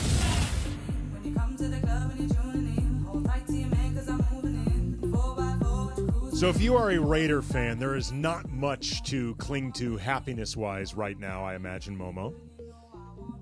This is normal for us. This is life as a Raider fan. I mean, there's always some close games, and then we have a little bit of hope at the beginning of the year. But I think everybody kind of understood we didn't have a quarterback this year, so let's just do the best you can. And then I'm just glad they're not trading Max Crosby and some of our other stars on defense. Well, they lost another game. Yeah, it happens. They are sitting right now at 2-7. Remember when we beat Baltimore? Oh, Remember that? How long ago was that? It was, like a month ago. We're all so much Let it go. younger. I could hang on that for a long time. That tied me over for a while. Well, we beat Baltimore. They just fired their OC. It looks like they're going nowhere fast. They keep going back and forth between mediocre backup caliber quarterbacks. But the good news is I think it is now safe to assume, with the Chargers sitting on a 2-game winning streak, 5-3, Brian Cohen's going to get to keep his hair. That's right. I am feeling really confident about this, Brian. And somebody who's once had a glorious head of hair. Right. Once had an incredible head of hair. And now I'm where I'm at. You've seen the other side. Well, I care about you. Yeah. I care about you. I care about those keeping up the battle for those of us who no longer can fight. I wanted to cut your hair. I was like, got to wait a whole nother year for that, Can I just another cut it anyway? year? Can I just cut it a little bit, like Little maybe strand. trim it up? Oh no, gotta let the curls go as long as the Raiders keep losing. So Well, like after the season. After the season. You know what it is? If you give her a little curl, at that point, it's... I feel like I've been kinda creepy, staring at it is a little bit, huh? You've been wanting so to. excited. Well, once the thing is, once you become like this, I'm like the family barber now. This is what I do. I cut my son's hair. I cut my husband's hair. Like I cut my brother's hair. Anybody? You cut Nevin's hair? Yeah. I didn't. Whoa. Really? Yeah. I did not know It started that. during COVID. And it's not that hard. He looks like a Marine all the time, right? Like it's like a He does have jarhead, pretty short hair. Yeah, so basically I shave the sides all the time. I take a razor, and I got good equipment now, so I can really do it out. Do you put an apron on him? We used to, but now we just go outside. Okay. Yeah. I'll just go outside, it'll blow away. Right? Why not? So in addition to Momo, perhaps if you live in Momo's neighborhood, you might encounter sleeping one day in her neighborhood. You also might see random strands of her husband or son's hair. Yes. Just flying around the neighborhood now. And also I am a farmer Momo. You know that too. Yes. I just pressed all of my pomegranates the other day. I had about 50 pomegranates, and I have a juicer, and I juice the pomegranates, and I have it every morning now. That's good excellent. stuff because it's really good. Pomegranates are kind of a hassle to eat. Yeah, Like but the juice is fantastic. It gives you a little pucker. It's got a pucker. It's to good. It. Yeah, It's it's really good good. Anyway, so I got so distracted. Sorry, Beto came in. here. What's up, Beto? It said Capling crew. I'm like, are you wearing a Cappy crew? And he's like, yeah, I am. And then all I got back is the Cappy pucker. merch. I was like, wait, What? What did I miss? Yeah. from No, there to there? but cutting hair is like now I cut my friend's hair. He comes over and I go, I can layer it. I can do a fade. Whoa. You can layer the hair? Yeah, I can layer the hair. You just use a clip. For Brian, you use a clip. Interesting. Yeah. I've had some people, I do a know. very good job on the You hair, have a though. great So it's head of tough, hair. though. You have a great head of hair. I would give Momo just one curl with a note attached to it. Better luck next year. Oh, that's actually pretty good. That's good, yeah. No, because like Going to Nevin's Greg, hair, too. I shave the sides every couple week or two because the hair grows fast, and then he lets the top grow, and then at some point the top gets too long, and then I cut the top too, and we start the whole process over again. So he likes I think he likes a 4 on top and like a 0 on the sides. No wonder you're so tired. Look at all this stuff you're doing around the house. Oh, yeah. You're squeezing pomegranates, Yeah. you're cutting hair, Yeah. you're driving all over the city. Oh yeah. Doing nut milk. Doing all I haven't this done the other milk milk in a shit. while, but you know what? I was thinking I want to learn to make cheese. Does anybody know how to make nut milk cheese? Okay, so no, I know how to. Because I want to do. I don't know how to do like it can't Certainly be that hope hard. the YouTube people captured you in that exact moment, Laura. What? You guys are the ones who go there. I always go there. I never. I make don't even know any when I qualms say it. about that. Sometimes I do, but most times I don't. But like, it can't be that hard to take cashew milk and turn it into cashew cheese, right? Because the ones you get at the store suck. The vegan cheese at the store, they all Some suck. don't. No, I've tried some because I want to make I'm my not own good with vegan dairy cheese anymore. Somebody send me recipes. I'm Googling right now Yeah. how To to make make cashew vegan milk into cheese. Yeah. Or homemade cashew milk. I want to make my own vegan cheese at home. I'm like a homesteader. Okay, go Yeah, to seriously. go to cashew cheese recipe. Are you just doing Google AI? No, I'm not doing Google AI. I'm going to actual recipes. I Okay. want this done correctly for you. What appliance do you use? Some folks use a high-speed blender. An emulsion blender. Personally, this according to the full helping. Personally, I find that if you have a lot of you have to have a lot of liquid in order to make the cheese blend properly in a blender. No, that's okay. So I'm gonna this find a person YouTube likes video. to use a food processor. Yeah, I got a food processor. That's how you Okay. make the cashew milk. Right. I'm trying to skip ahead to get to the cheese part. Yeah, of how do I this. take homemade cashew milk and turn it into cashew milk blending cheese? okay? Can't be that hard. Well, apparently it's that hard to find. It's that hard to find in this blog entry Yeah. how to get to it. We can figure this out. Okay, we'll figure it out, just not in real time. Yeah, That's right. okay. While we're on the air, people want to talk Someone- sports. It's Someone okay. will give us like some type of somebody link gonna or text me. whatever. It's okay. Yeah, Anyways, back to the 877-710 ESPN. If you've got a good homemade nut milk cheese recipe, let us know. Do you think Antonio Pierce is long for this ride? No, I wonder if he makes it through the season. Do you feel? I mean, he's kind of blown like 3 games with some questionable decisions. I was going to ask, do you think he's the wrong guy for the job or the wrong guy for this situation? I think that he's had a couple high-profile decision-making errors, and like whether that it's the same way I felt about maybe it's the same way I felt about Darvin. Okay, I think Darvin can be a great NBA head coach. I would be stunned if Darvin does not get another opportunity. I think he could be the Bucks head coach within a year. Okay, he has credibility there. Giannis likes him, etc. I don't know if Doc gets fired or whatever happens there, but it's a. And no matter what you thought of him, like his 2 seasons, he's a good coach. Well, his 2 seasons with the Lakers, by any reasonable standard, were successful. Yeah, he went to the Western Conference Final. No, listen. Here's what I honestly think. I think he needed to have the same thing J.J. Redick has with Scott Brooks, Nate McMillan, the old heads next to you who've been doing it forever, who understand all the intricacies of player rotations and lineups and the stuff that, like when you don't know what you don't know. Like, even though Darvin had been the lead assistant and he had been a head coach for so long, I think he would have greatly benefited from having a couple old heads on his staff. That's usually what teams do for first year head coaches. That Adrian Griffin, they try to put Terry Stotts on his staff, That right? unfortunately quickly fell apart. Yeah, Terry Stotts was like, no, man, you're not listening to me. You will remember one of the issues Luke Walton had was his as a staff. coach for the Lakers. He did not have a good staff. Right, and when Darvin took that job, I think that they gave him he wanted control over his staff because that had been an issue for previous Laker coaches, and so they let him pick a staff. And I'm not saying any of those guys are bad; they're not bad coaches. That was a good staff, but he would have benefited from having an old head, right? Whereas I thought was one of the things that impressed me the most about JJ is he's cocky, or he knows basketball really well. He's what does he call himself, a basketball sicko or a psycho or whatever, but. He also knows that Nate McMillan knows his stuff, that Nate's done it before. He knows that Scott Brooks has done it before, and he's been in the trenches. And so, why be threatened by those guys, right? Bring them in and learn from them. And I thought those were some pretty good hires that he had. And then, I when you reverse engineer the Darvin era, how differently would that have gone if you would have had a Terry Stotts with him or if you would have had an old head next to him? Well, I think a lot of it, too, the sense I've always gotten with Redick and the staff that is around him, because, in particular, Brooks and McMillan, they're both very experienced guys. They've been through a lot, but neither one of them, particularly McMillan, is considered a very modern coach. Right. They're considered more of their era, which was a couple Old decades school. ago.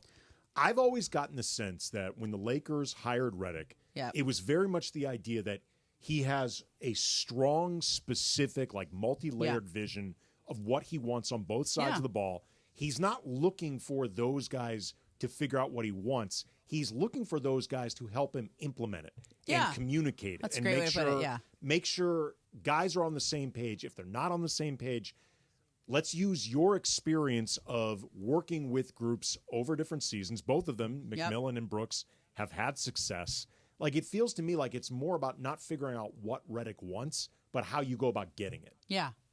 And that's where the experience comes in. Yeah, and I think also you have to have the right old heads, right? You have to have the guys who've done it before that are not threatening to a rookie head coach. Right. But let's go back to the Laker championship in 2020. Frank Vogel's the head coach. Who were the assistants? Jason Kidd, Lionel Hollins. Yep. Remember Lionel? Oh, yeah.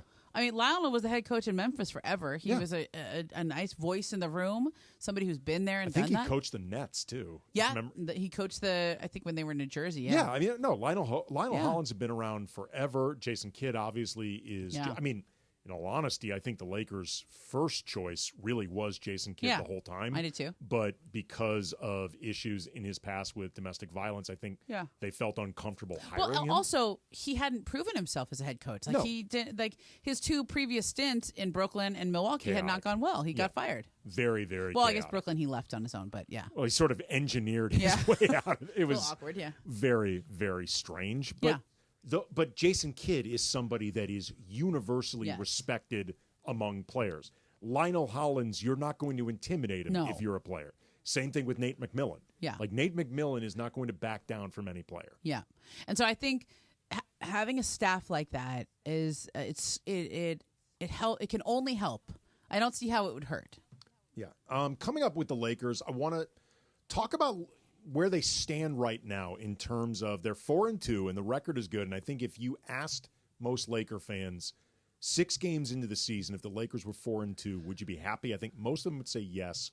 But I want to get a little bit into your thoughts about what you've seen so far. Also, too, I want to ask you about the Jackson Hayes situation. Yeah. Just from a very specific question about it that I think you will know a lot about in terms of how the league goes about doing this stuff. So get into that coming up next. Mason Island, 710 ESPN. The fun way to drive home is with Sedano and Cap. Weekdays after Mason in Ireland. Like, I hate to tell everybody, I mean, because look, if you look at me and you go, Cap, what are you, like 28, 30 years old? Yeah, you do look better in person than I thought you would. Yeah. Thank you. Thank you. Hot, right? Yeah, hot I think so. Ass, right? Well, close to hot. Like, definitely handsome. Okay, thank you. Maybe a warm piece of ass? Yeah. Okay, right. Yeah. Sedano and Cap tomorrow at 3 p.m. on 710 ESPN. Just being arrested for DUI, convicted or not, makes the DMV try to suspend your license, and you have only 10 days to stop them. That's not fair. Call 1-800-NO-CUFFS. What you don't know can and will hurt you. Call 1-800-NO-CUFFS.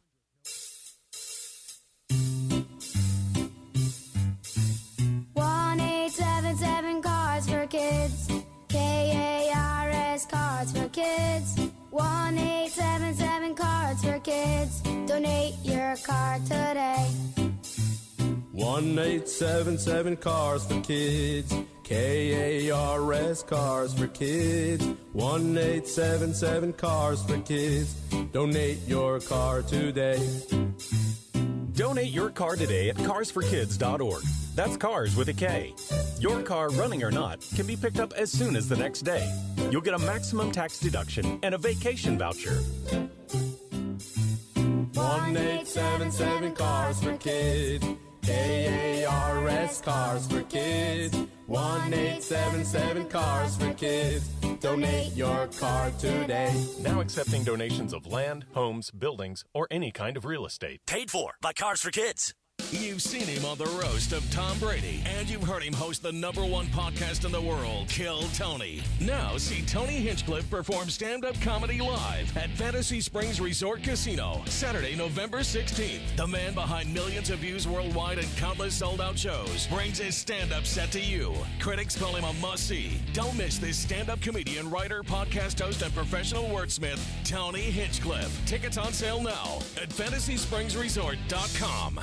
Gear up for game day with GNC. Just like your favorite college team prepares for their matchup each week, you can get ready to crush your fitness goals with GNC. Your coaches are in stores, ready to help you build muscle like a linebacker or slim down after a tough season. They have everything you need, including all the top brands, the new flavors you crave, the hottest protein, pre-workouts, creatine, and more to tackle your fitness goals. Don't wait for the final whistle. Fuel your fitness at GNC. Visit your local GNC or GNC.com today.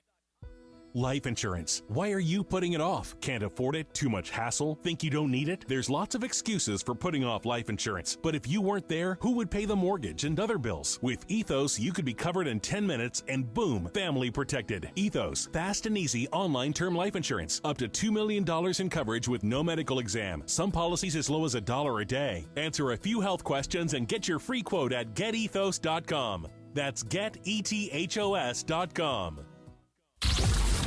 Hi, this is Matthew Stafford of your Los Angeles Rams. This is Mason and Ireland on your home of Rams football, 710 ESPN.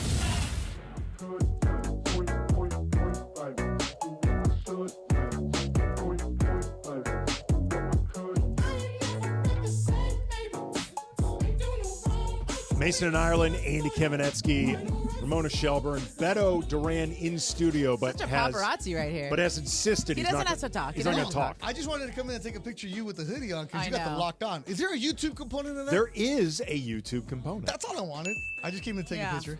Somebody said he looked like Silent Bob. That's pretty funny. And I came to say hello to the You know what? It's growing on LAUSD me. Hall of Famer right there. Thank you, thank you. LAUSD Hall of Famer Ramona Shelburne. That's how you should be introduced on this show all City the time. section. And Let's Jewish Hall of go. Fame too this year, right? So-called Jewish Hall of Fame. Cappy has one of those also. Yeah? The Western Pennsylvania Jewish Yeah. Hall of Fame. I could probably get Cappy into SoCal. I love how Cappy's gets super specific. It's like Yeah, Western Pennsylvania Jewish Hall of Fame. I saw it when I crashed his house. I saw it, so I saw the plaque. It's right underneath his Pittsburgh diploma. All I know is I spent a lot of money buying a table for that thing, and then everybody had to give these long speeches, and I'm like, oh, okay, I see what that's. And then the next year they had me MC it. I was like, oh, I see. Oh, shit. I just came to say hi. That's all. There's a plaque, It's a plaque. I mean, wait a minute. We are not going to talk about the big elephant in the room. Love is Blind. Are Brian and I were talking about Love is Blind right now. Oh, Hannah, yeah. oh Juicy. my Were you goodness. guys? What? Is Beto repping a Kaplan and Crude? Oh, yeah. Did you just walk in repping Cappy swag? Yeah, I took it from his house. You took it from his house? Yeah, when I crashed his house during the Padres Dodger series, I was going to Tijuana to take a flight to Mexico, right? I crashed by his house, and he had a hoodie out there. I'm taking this. He's like, I don't think that one's going to fit you. Yep. Yeah, it is. Took it. Actually, looks good. Hey, free is me. Give me 3. You have stories, Beto. Yeah. I crashed at his house because I was going to take a flight from Tijuana to where? To Mexico for what? A fight, probably? Yeah, I was doing a fight in Hermosillo, and they paid cash. And then, Okay. and I just took a hoodie from his house. And by the way, Cappy, rich guy. Oh, well, I mean, we could tell from the studio. Come on now, we know. That's not a secret here. I mean, he said he rich. I know what you mean by that. That's like you know how there's like people have a nice house, and then there's people who have like a nice house. Cappy's Like the gates of heaven. What was it for Mason's house? No, but you know what? Mason just has a nice house. Yeah. But I've like never been, he doesn't have a baller house. I've been to Mason's house. It's nice. It's in a nice part of Venice. Sure. I mean, but I wouldn't be like, oh, rich dude lives here. Like MT's house? That's a baller house. Yeah, there's a baller house. There's a baller component. Okay, here's the difference. I've never been to MT's house, but I've seen the photos. Right. You would do cribs at Ballers. MT's house. Oh, yeah, Like, 100%. Mace's house is not big enough for cribs. Like they would run out of stuff to His shoot. house is very like. It's a nice house, It's like a very you said. nice house, but it's not like like I could maybe sell this to like an NBA player one day. No, Right. It's not like that. MT. Yeah. Good. Yeah, probably have the high doorways. Oh, yeah, absolutely. MT's is views. meant. Like I think it would kind of be like he would probably not even want to walk up like an NBA player. They wouldn't even want to walk up the steps At Mace's? Mace's house. Yeah. Oh, yeah. No, those steps. Those steps would The be a parking no-go. situation, not No. so great. No, they would probably, in all honesty, if you wanted Mace's house, it would probably be to level it Yes. with that whole area because it's kind of on a corner, and you redo it using the whole corner. Oh yeah, yeah. That's There's what a lot I of would wasted think. space. Yeah. Like for NBA money, I'm talking Although like. I do like that Mace kind of like lives on top of a hill. No, again, It's like his own hill. Want to emphasize That's a baller move to Right, me. that's kind of cool. No, Mace's Like, spot right. is cool. It's Don't a get very me wrong. unapproachable house. Yeah, it's very It's cool. not like it's like you don't even need to put the no solicitor sign on the door. No. Because you're not going to go No, through those coyote gates, those- up the The stairs, coyote rollers. The steps are what actually get rid of Yeah. the solicitors. Every That's right. every solicitor's like, no, screw Nah. that. Yeah, no, It ain't we're worth good. it. I'm just going to say they said no. Said no. I like how we just redid Mason's house while he's not here. I know. Level yeah. it. You know what? You just said Mace should level his If house. Mace- That's like pretty intense. You know what? If Mace wants to keep his house, he should be here. All right? If he's not here, we're going to start leveling his house. What do you want? I mean, Gotta he's cut still that, bro. recovering. He probably went to. Well, he didn't go to Seattle, but did he go to No, games this weekend? Chilling. He's just chilling at home. He needs time off. He's been working real hard. Yeah, he has. He was supposed to be on vacay. Didn't take vacay because of Listen, World Series. Mace understands his own body. He load manages with the best of them. You know, I mean, I don't know that He's he spends not Kawhi, though. You know, I don't know that he spends $1.5 million on his body like LeBron. No. But he's training all the time. He is. You know what? I think he's doing B12 shots. Here's what I would say. Yeah. In fairness to Mason, and honestly, in earnest seriousness to Mace, Mace is not spending $1.5 million on his body like LeBron annually, but Mace does not have $1.5 million to just devote to his body. Mm-hmm. But in terms of what Mace has and what he's spending on his trainer to the stars and the summer shred, it is probably equivalent, if not more of a percentage than what LeBron does. So really, Same. Yeah, I agree. Mace, Yeah. I would say, is actually more dedicated to his upkeep He does than a meal LeBron. delivery system as well. Yes. He's paying, he's not paying for a private chef, but he's got a meal delivery system. Right. He does what is in his means, probably at a bigger percentage of his income than LeBron. So if anything, LeBron should look to Mace. And step it up, LeBron. Right, when it comes to seriousness about this. Yeah. I mean, Andy, you just went from he should level his house to he's better than LeBron. Both things can be true. Okay. Like Sedano says, right? Shadano. Hey, you know who's coming back? Who is coming Paul back? George. Paul George. Finally going to play for the Sixers out there in Phoenix tonight. Well, they could use a change of subject over there. I was at the Intuit Dome on Saturday night when this story first came out. Yeah. And the first tweet on Joel Embiid came from Keith Pompey, Yes. who's a longtime beat writer for the Philly Inquirer. He's also the host of Locked On Sixers. Oh, I didn't know that. Yes, he is. Okay. He's probably got a hoodie just like you do. Probably does have a hoodie just like me.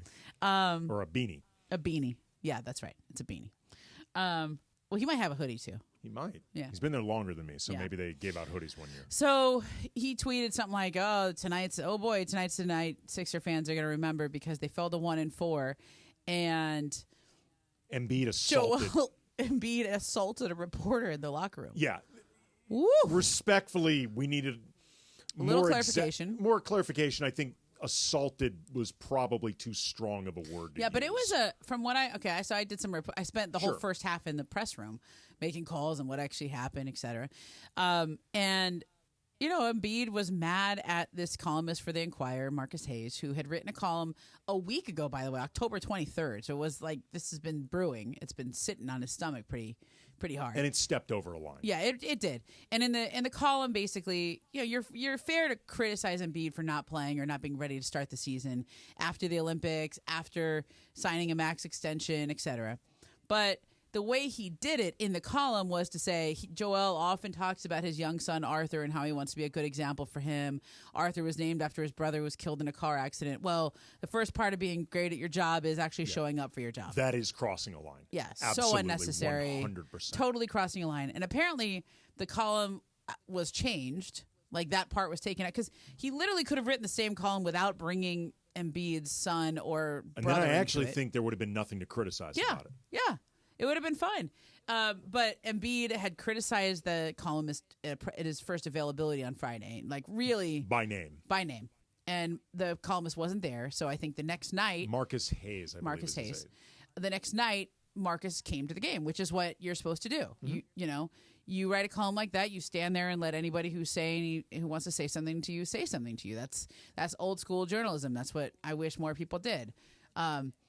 To me, like I grew up like that. You're gonna write something somebody doesn't like, you stand there and let them yell at you because you have a pen, they have a voice. Okay, so Joel Embiid certainly yelled at him. Like it was in the locker room around a lot of people, and at one point, I think he said, I think the description of it that I've heard is you can write anything about me and my play, but don't ever bring my son or my family into it. And if you do it again, then you're not going to like what happens, and I will have to live with the consequences. Like, it was a direct threat. And then this back and forth between them was pretty loud and emotional. And as it escalated, at some point, Joel Embiid pushed Hayes on the shoulder, and then walked away, went back to his locker, and then left. But the question is, like, what is the NBA going to do about this? They're going to suspend him. I can't think of any precedent for this. Like Ryan Leaf, maybe? Can we think of any precedent of a star getting mad and putting hands on a reporter? Not off the top of my head. I'm sure it's happened. Yeah, it feels like in the Knicks locker rooms. Yeah, I'm positive. I'd be stunned if it's never happened before. Yeah. It happens very rarely. Like you mentioned, if you've done this as long as we have, you will end up on the bad side of an athlete at some point. You will end up hearing displeasure from an athlete.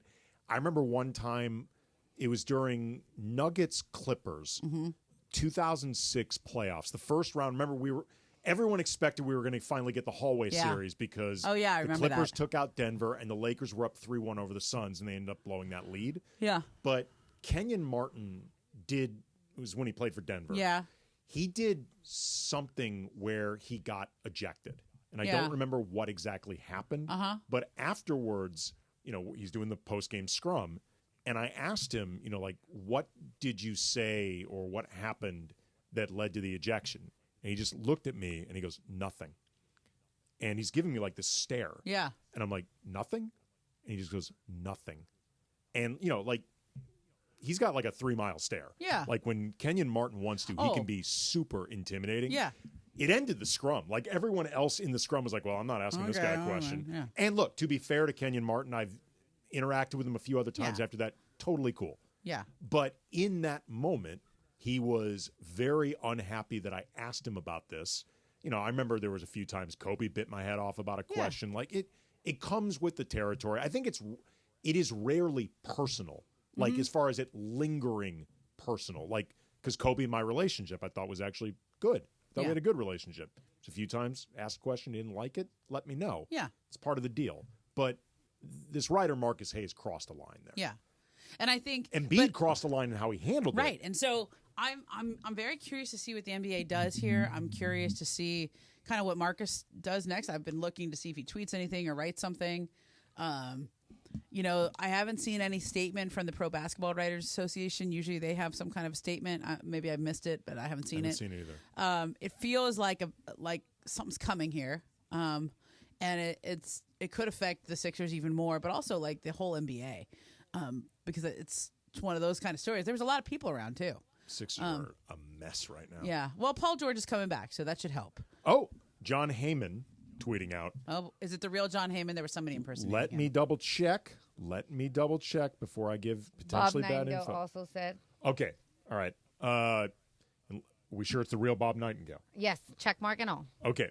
Well, you can buy a check mark these days. That's true. You can buy a check mark. But this is the actual John Heyman. Yankees and Cole, they're staying together. Garrett Cole's not leaving the Yankees. I think that was expected. It was expected, but now it is confirmed. Coming up next, little What's Up Fool. We're going to play Andy Kamenetsky, Momo, in for the guys, 710 ESPN. Every thrill of the Lake Show happens here. Down low, Anthony Davis jumps the pass. Picked up by Reeves. Reeves into the front court. Reeves to LeBron. Slam dunk. 710 ESPN. How do you like them apples? When pain keeps you from doing what you love, Hoag Orthopedic Institute gets you back to you.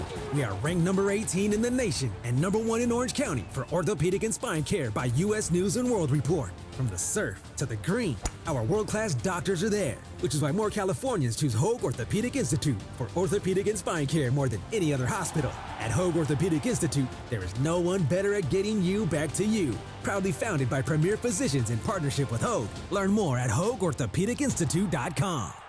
Hey, John Ireland here. Are you going through a life change? Whether you're downsizing, inheriting a home, or ready for a change, Seller's Advantage is here to make selling your home easy. They'll buy it as is with a competitive cash offer. No repairs, no hassle. With Seller's Advantage, you're in control. Close as quickly as you want and do it on your own terms. Check out their reviews online and call for a no-obligation offer at 888-390-AS-IS. That's 888-390-2747 or visit sellersadvantage.com.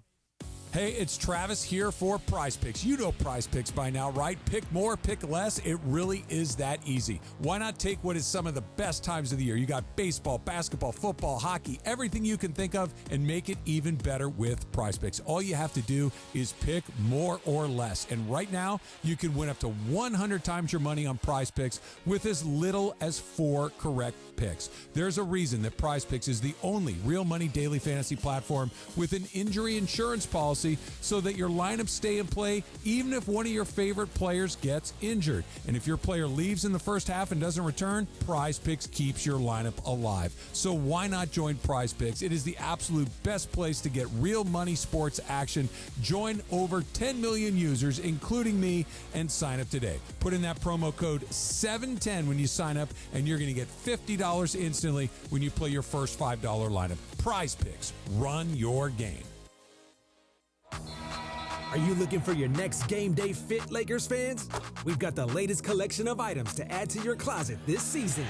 Head over to LakersStore.com. That's LakersStore.com and snag a jersey, tee, hat, and more to rep the purple and gold. We've got the whole family covered with styles for mom, dad, kids, and babies too. Rep the purple and golden style. Check out the LakersStore.com. That's the LakersStore.com. Let's go, Lake Show. Hey, it's Evan Cohen from Unsportsmanlike. I have teamed up with Travis and DeMarco to tell you about personal injury attorney Joseph S. Normand and his all-star legal team. We've been talking about the law office of Joseph S. Normand for months, and they've helped listeners achieve maximum compensation that they deserve in an accident. Getting into an accident can be scary and frustrating dealing with insurance companies. Let the Normand All-Star team handle it for you. Visit normandlegal.com or 213-747-2000. The law offices of Joseph S. Normand, 213-747-2000. Attention football fans, the season's heating up, and that means it's time for jaw-dropping plays, spectacular touchdowns, and memories that'll last a lifetime. So if you're looking to grab the best seats for all the excitement, Vivid Seats is your go-to playmaker. With an incredible selection of tickets and a game-changing rewards program, Vivid Seats is your ticket to every thrilling moment. Don't miss out. Experience it live with Vivid Seats, the official ticketing partner of ESPN. Are you ready to unleash the beast? Monster Energy is here to give you the edge this college tailgate season.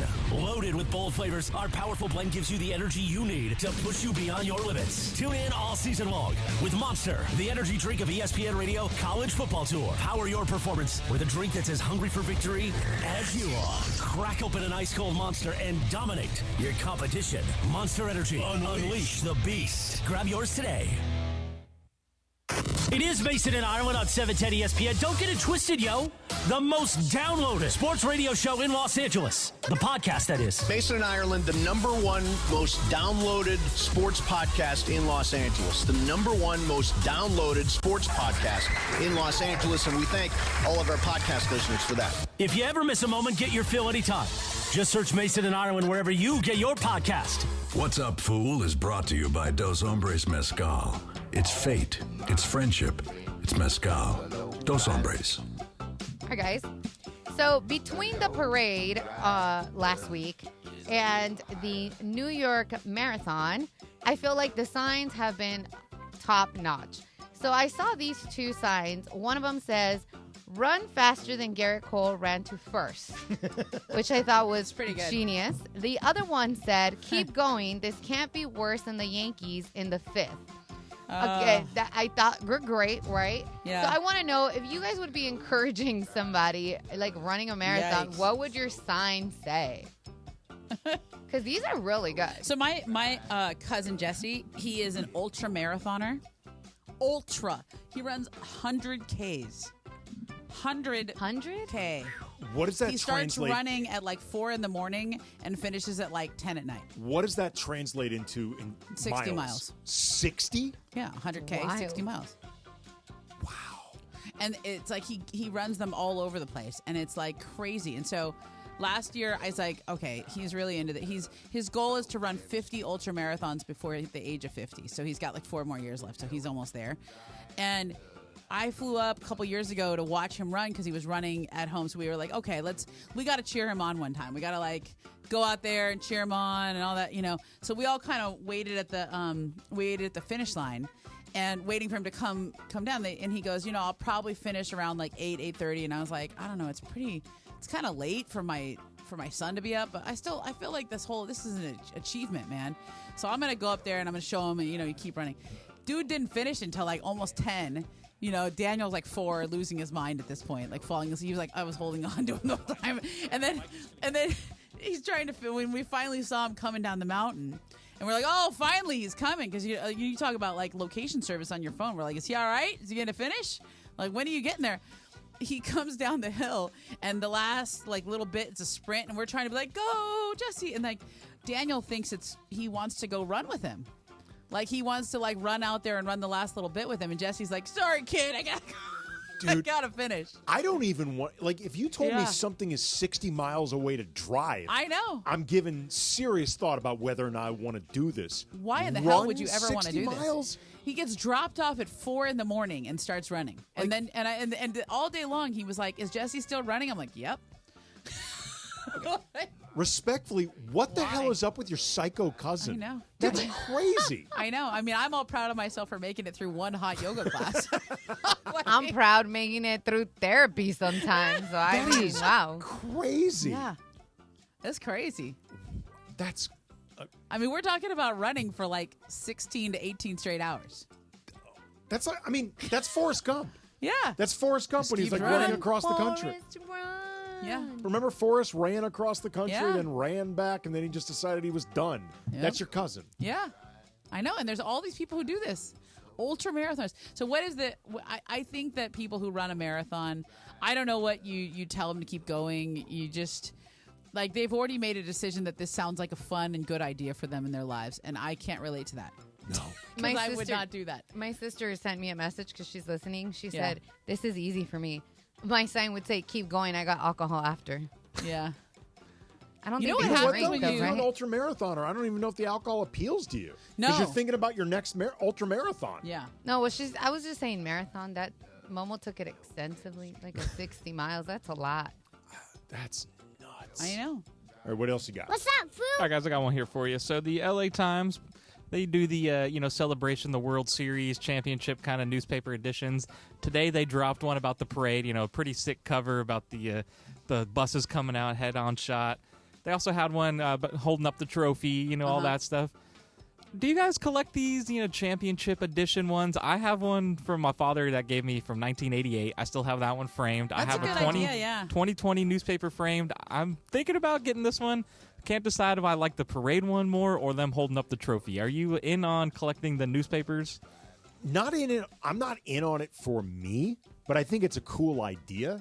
I would say, though, if you're going to collect it, I would frame it or do something where you protect it, because otherwise, especially if it's newspaper, that can get old and weathered and yellowed really quick. You think so? Yes. And yet, when I was cleaning out my garage, I found newspaper from when I was like in high school, and it still looked pretty good. It was just in a box all those years. It was all stacked up with other newspapers. It looked okay. Well, how much protection, though, did it have from the other newspapers? Box. Oh, wow. Yeah, it was okay. It was holding up. Do you collect anything? No, but I do like those commemorative issues. I like when like the Daily News does all their stories from that year, or the LA Times does like theirs, because it's a nice look back and it's a good coffee table book. Looks nice. Yeah. Plus, support your local newspaper. Yeah. The only thing I collect like that's sort of like a print media sort of thing is every year Vanity Fair does its Hollywood issue. Oh, okay. I collect those. I've got almost every single one of them going back to like the mid-90s. So there's not just like people who vote on this. This is like a huge PR campaign every year. Oh, yeah. Like the companies and their publicists, they just focus on like who's going to win this year, and they make it so. Right. It's like the Oscars. Well, no, but I mean, everybody thinks the Oscars are like, it's just a fair fight. No, it's just like a huge publicity campaign. The Hollywood issue, it's not like people's sexiest man. Like there's nobody being awarded anything. They pick some current stars to focus on for like photo shoots. Yeah. And then it usually has like 2 or 3 really well-researched, well-written stories about Hollywood history. Yeah. So I like those. It's not like There's no award attached to it or anything. I do like commemorative issues. Like I remember when the Dodgers made it back to the playoffs in the World Series in 2017. There were several people who showed up with like 1988 shirts. You know, the one where like they're all on the bus and everybody's faces there. I like those shirts with everybody on the team. Like the cartoon faces? Yeah, the cartoon faces. I want to get one of those for the Dodgers. That'd be cool. love cartoon face championship memorabilia. That's the best. Totally. Absolutely the best. What do you got, Laura? Oh, we're good. We actually have Ireland after the break. Nice. Okay, coming up next, John Ireland joining us from Detroit. Andy Kamenetsky, Ramona Shelburne in for Mason and Ireland, 710 ESPN. 710 ESPN, the destination for LA sports this fall. Here comes LeBron and slam dunk right in Paul George's face and a foul. Lakers basketball. Got it back. Another three. Good. What a night for Austin Reeves. Rams football. Cup of the 6. Cup to the pylon. Touchdown, Cooper Cup. Touchdown, LA. The USC Trojans. Hands off the marks. Up the middle. Into the end zone. Touchdown. They're going wild in half of this stadium as the Trojans are going to pull off the upset. How do you do? LAFC. Oh, flip for LA Football Club. Did he? The LA Kings and Angels baseball. The all-new ESPN LA app, your destination for LA sports. Most people don't think about a lawyer till the cuffs go on, but you're smarter than that. I'm attorney Darren Kavanoki, founder of 1-800-NO-CUFFS. People in Southern Cal know to put 1-800-NO-CUFFS on speed dial now, because no one looks good in handcuffs unless you're into that sort of thing. 1-800-NO-CUFFS. Texting enrolls you in a recurring automated marketing text messages. Consent not required to purchase. Message and data rates may apply.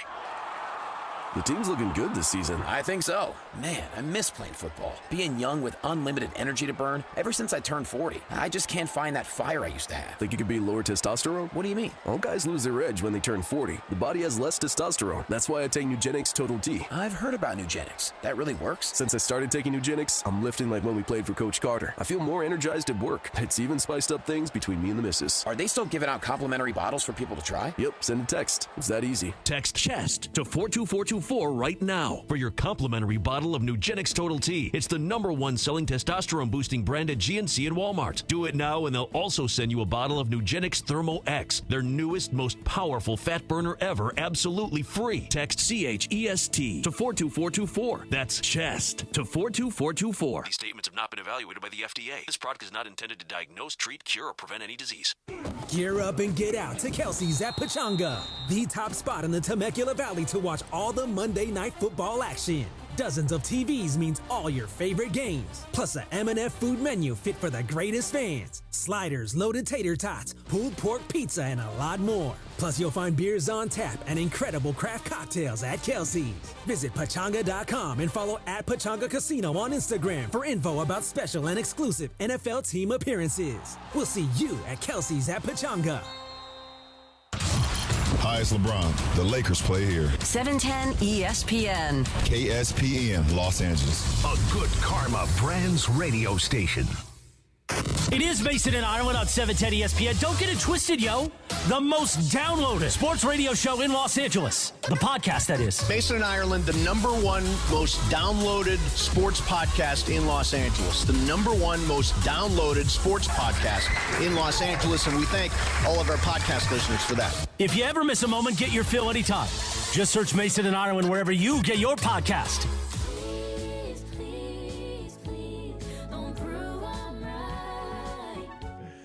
Mason and Ireland, Andy Kamenetsky, Ramona Shelburne in for both of the guys, but one of them actually joining us right now, John Ireland from Detroit. John, how are you? I'm good. What? Now, wait a minute. Neither Mason or Bergman showed up for work today? No. Bergman's here. Oh, he's just not doing the show? Yeah. I knew when Mason mentioned that he was coming in early on Friday for the parade. Yeah. I go, well, we're going to pay for that next week one day. I Yep. just didn't know it would be the first day of the week. I joked to Greg. I go, Mason might take 2 days off for that. Yeah, I know. But, yeah, because I know he didn't miss I hope he didn't miss the Ram game yesterday. It was in Seattle. Oh, that's right. Yeah. That's right. Oh, wow. So he should be in. That's weird. Well, I mean, I think he it's just load management, right? Exactly. Yeah. That's scheduled day off. That's what he does. But I thought that Ram game was as good of a Ram game as we've had in a couple of years. Bill McDonald and I put it on. I have Ramona, by the way, this is an absolute game changer that you have to buy. Are you ready? All right. Write this down. All right. They cost $19. Oh. Buy an Amazon Fire Stick and stick it in your bag. Okay. Because once you have it, you can get any game. You get all the TV you get in Los Angeles, you can get wherever you are. How? So last night, I fired up the Fire Stick in our ballroom in Detroit, and Billy Mack and I watched the Rams come from behind to win. And it was as fun as we've had watching a Ram game. So you just do it with the Spectrum app or something? Yeah. Well, I use the DirecTV app, but okay. you can. But whatever you get in LA, as long as you have the Fire Stick, and you can watch the Thursday night Amazon games. And the Fire Stick, you put it in the TV? Yeah. Oh, okay. And you just hook it up to the Wi-Fi at the hotel, and then you get whatever you want. It's good stuff. Okay. It's really good and stuff. you're all set. But I thought, when you consider that Seattle had the ball twice in the red zone in the second half and came away with 0 points, that's amazing. And the fact that when it went overtime, I started to get worried that they were going to blow it, and then I should have had confidence, because as soon as I saw Stafford kind of dial in towards the beginning of that overtime, I thought, okay, they're going to get at least a field goal, and sure enough, they got a touchdown. Yeah. But haven't they become, you guys, now? I don't think they're going to win the Super Bowl or anything, but I think they become the team nobody wants to play. What I think is really interesting, John, about them winning this game ahead of the deadline is, if nothing else, it likely prevents them from being sellers. Because if they lose this game and they're 3-5, I'm not saying that they would automatically trade, say, Cooper Kupp. But they might, though. Well, what would definitely happen if they're 3-5 is they're getting calls. And once you start getting calls, at some point the call may be too good to turn down. Yeah. At 4-4, though, I seriously doubt they're getting calls. Well, that's Andy, the big difference. 4-4 and a half game out of first place. Right. That's the big deal. Right. So I mean, in terms that of division is so tight that they're right there. In terms of just like this era of the Rams, like the Kupp Stafford era, like some of the principles. If nothing else, the team, I don't know if they'll be buyers, but they're not going to be sellers. So this win just prevented a lot of change. Right. I mean, I never really thought they would tear anything down, because you're not really going to get much for anybody right now. No, at the trade deadline, most of you just get off money. You don't necessarily get a lot of picks back. So, Kupp's got some money though. In theory, you'd want to get off. But why? You would still want Cooper Kupp. Except if you don't, if you're going to build the team around Puka and Cooper's on the north side of 30, then it becomes different. And if you also feel like, look, the window with Stafford is short anyway. I'm not saying it's closed, but it's a relatively tight window given his age. If we don't think internally, realistically, we're really going to go far, then the value for Cooper Kupp is only going to go down the older he gets. If you can get something now and you can jumpstart the process of whatever the next era is, you have to at least consider it. I don't think so. I know so. I know they were going to consider it. I don't know if they would have traded anybody, but I know they're going to consider it. Hey, you guys, I just found out they're going to kick me out of here in a minute, because the Pistons are one of these teams that uses the court for practice, and so they close the bowl. But I wanted to get a couple things in before I go. Yeah. And if they get done early, I'll come back. But do you guys know about what the NBA is doing tonight with these every 15-minute starts? Have you heard about this? No, tell me. Okay, so they're calling it Civic Engagement Night. Okay. So starting at 4 o'clock, they're going to start a game every 15 minutes all the way until 7:30. Okay. The 7:30 game is the Clipper game at the Intuit Dome. So the Lakers all 30 teams are playing tonight. So they're going to stagger the games every 15 minutes, and the Laker game is going to start right at 4:30. You know how all the games we go to, the three of us have been to a million games. Yeah. It normally tips around 4:40, 4:42, whatever. This game is going to start right at 4:30.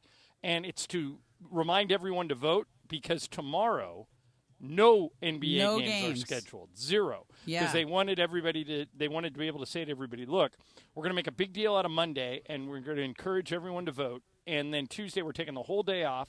And then most teams are going to play again on Wednesday. So if you're going to watch or listen to this game, or really any NBA game today, pay attention to what the tip-off time is.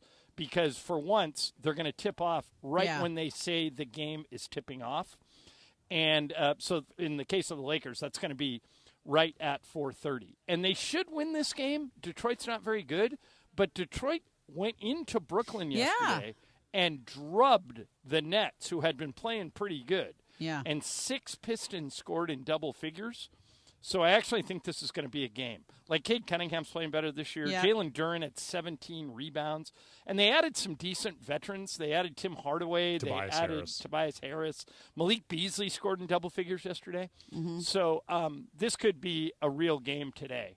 And if the Lakers need to win it to have a chance to have a winning record on this road trip, because they lost the first 2, and they lost to Phoenix, and they lost to Cleveland, and then they beat Toronto. If they win tonight, then they can go for a winning road trip on Wednesday in Memphis. Mm-hmm. But I feel like you guys, I have been, and I kind of have. I feel like I've been to every corner of the world on this trip. Seriously, you really have. You really have. Think about it. We started in Phoenix, then we flew to Cleveland, then we flew to Toronto. We flew to Toronto on Wednesday night. Yeah. And didn't leave Canada until yesterday at 2. Gosh, that's a So I was long time in Toronto. Right. I was there Wednesday, Thursday, Friday, Saturday, most of Sunday. That's the longest I've ever been in Toronto. It was fun. I did a long time in Toronto during the finals. That was fun because it was like June. You know, Right. It was lovely. Well- Hey, John, before you get kicked out, Yeah, I gotta I'll find stay out. until they kick me out, and they haven't Okay. walked out yet, Okay. so I probably can stay for this segment. So what do you think happens to Joel Embiid? I'm glad you brought this up. Have you guys talked about Yeah, this a little story bit. yet? A little bit, yeah. I think what that reporter did was unconscionable. Yeah. I do not think that, as our friend George Sedano would say, both things can be true. Okay. Embiid needs to be suspended. You got to keep your hands to yourself, and you can't be shoving reporters. But if I were the Sixers, I would not credential that guy for the rest of the season. Huh. I know he's a veteran reporter, and he's been there for a long time. I don't think you can do that. Why not?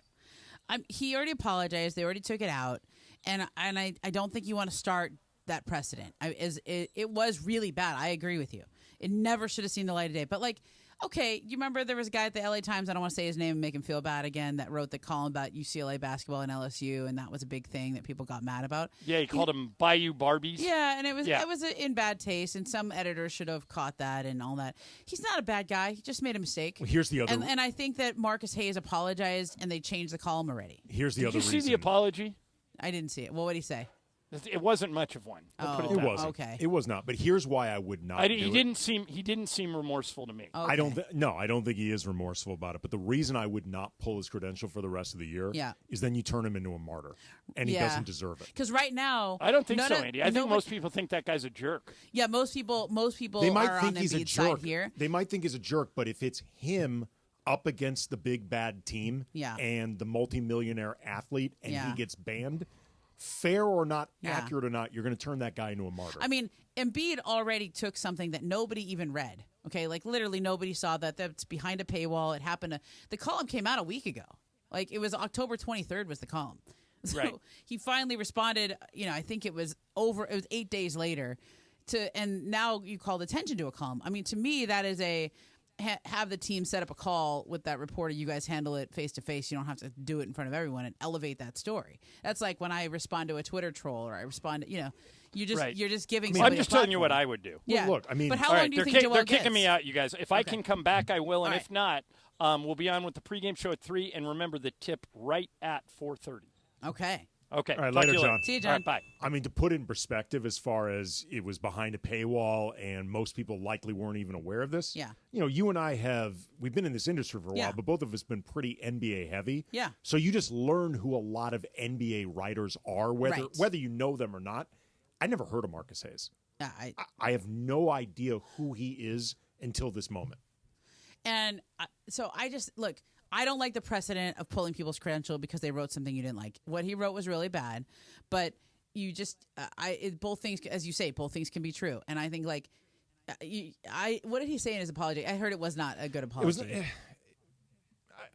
Whatever it was, their conversation wasn't a good one either. I think it felt very along the lines of, if I offended anybody, I apologize. Not literally that verbiage, but that type of sentiment. Yeah.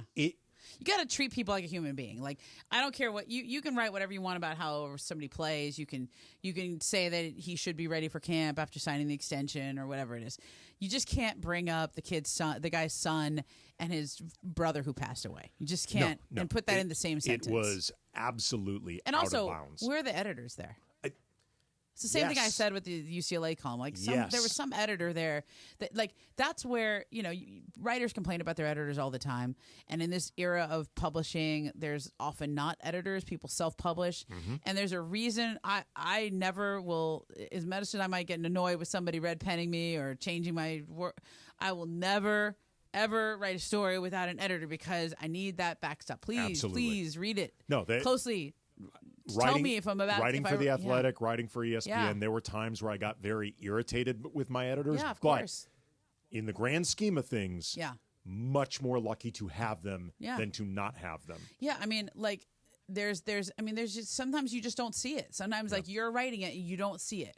Speaking of, by the way, sports teams and their relationship with the media, USC. Lost a tough one in Washington, and Lincoln Riley remains somebody who does not quite seem to understand how to give post-game quotes without making it worse. Talk about that coming up next, 710 ESPN. Travis Rogers and DeMarco Farr. Tomorrow morning at 9 a.m. after Greeny. I would like to have hung out with you in college. Man, I'm glad there were no camera phones. Yeah. Oh my God, we learned a lot. I don't think I would want to live with you. I don't think that I'd want to spend every Friday. No, it's not. It's not a cleanliness issue. It's I have a feeling you guys had something going a lot. Okay, we got evicted from one house. There you go. At the far side one day for another day. There you go. Like you know what I need? I need one good party a month. I don't need one good party a weekend or two. I need one a month. One day we were transporting the sand. So one party is when you say it's a party. People would show up at our place. Yeah, that's what I don't need. Oh, okay. Yeah, I would like. You know what's nice? Nice, reasonable bed talk. Even in college, it's like, I've had enough for tonight. We'll turn this up later. Nice. Yeah. Weekday mornings at 9 a.m. It's Travis and DeMarco on 710 ESPN.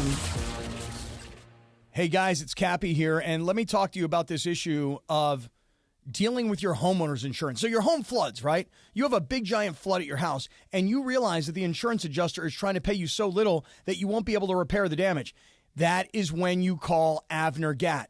Avner Gatt is a public insurance adjuster who is on your side. Look, you can try and negotiate with the insurance company yourself. I've tried. You're going to find out very quickly it is not that simple. Avner Gatt and his team negotiate on your behalf to make sure you're getting the best possible outcome, not the insurance company. He and his team have been dealing with insurance companies for so many years. It's all they do. They've got the experience. They've got the industry know-how that you need on your side. Now, some of these folks used to work for insurance companies before they joined Avner's team, and Avner Gatt himself has 20 years of experience in this industry. Avner Gatt has one of the largest teams of professional, licensed public adjusters in California, and yes, the size is important. Avner has a unique winning recipe for handling homeowners' insurance claims. No one, and I mean no one, messes around with Avner Gatt and his team.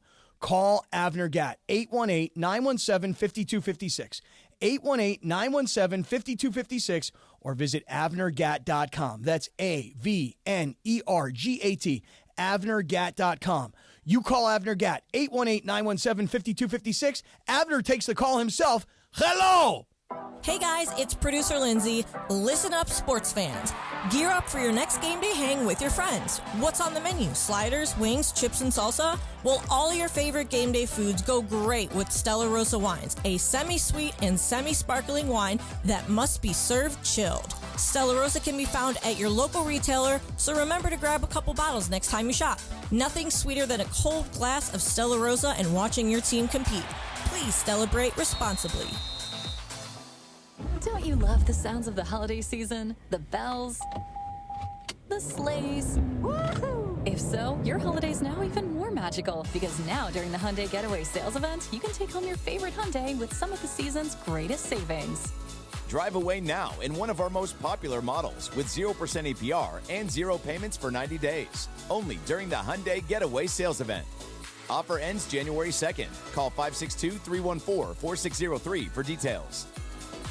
Hey guys, it's Cappy. You've heard me talk about my personal situation with my divorce and subsequent custody battle in the past, and I know that you need a team behind you to get the justice you deserve. My friend Mark Reel and his team at Real Fathers Rights are here to help you guys. Visit realfathersrights.com/710. That's REEL. realfathersrights.com/710 or call 323-870-1611. That's 323-870-1611. Real Fathers Rights. The Father's Rights Attorneys.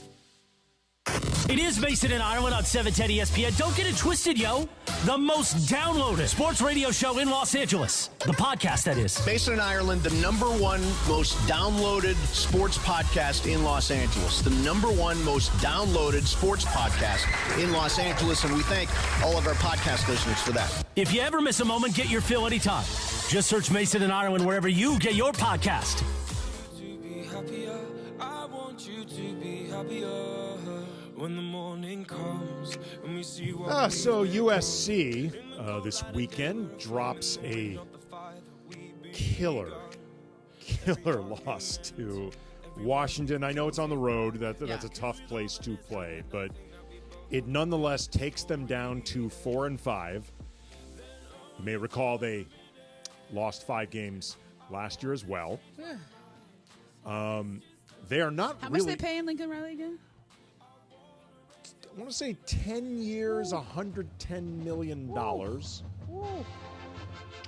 Okay.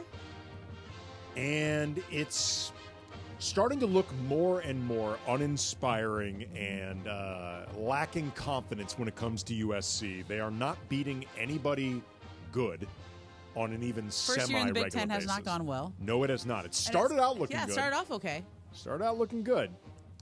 But it has since not looking good. Sporting News is reporting that Julian Lewis, a 5-star commit,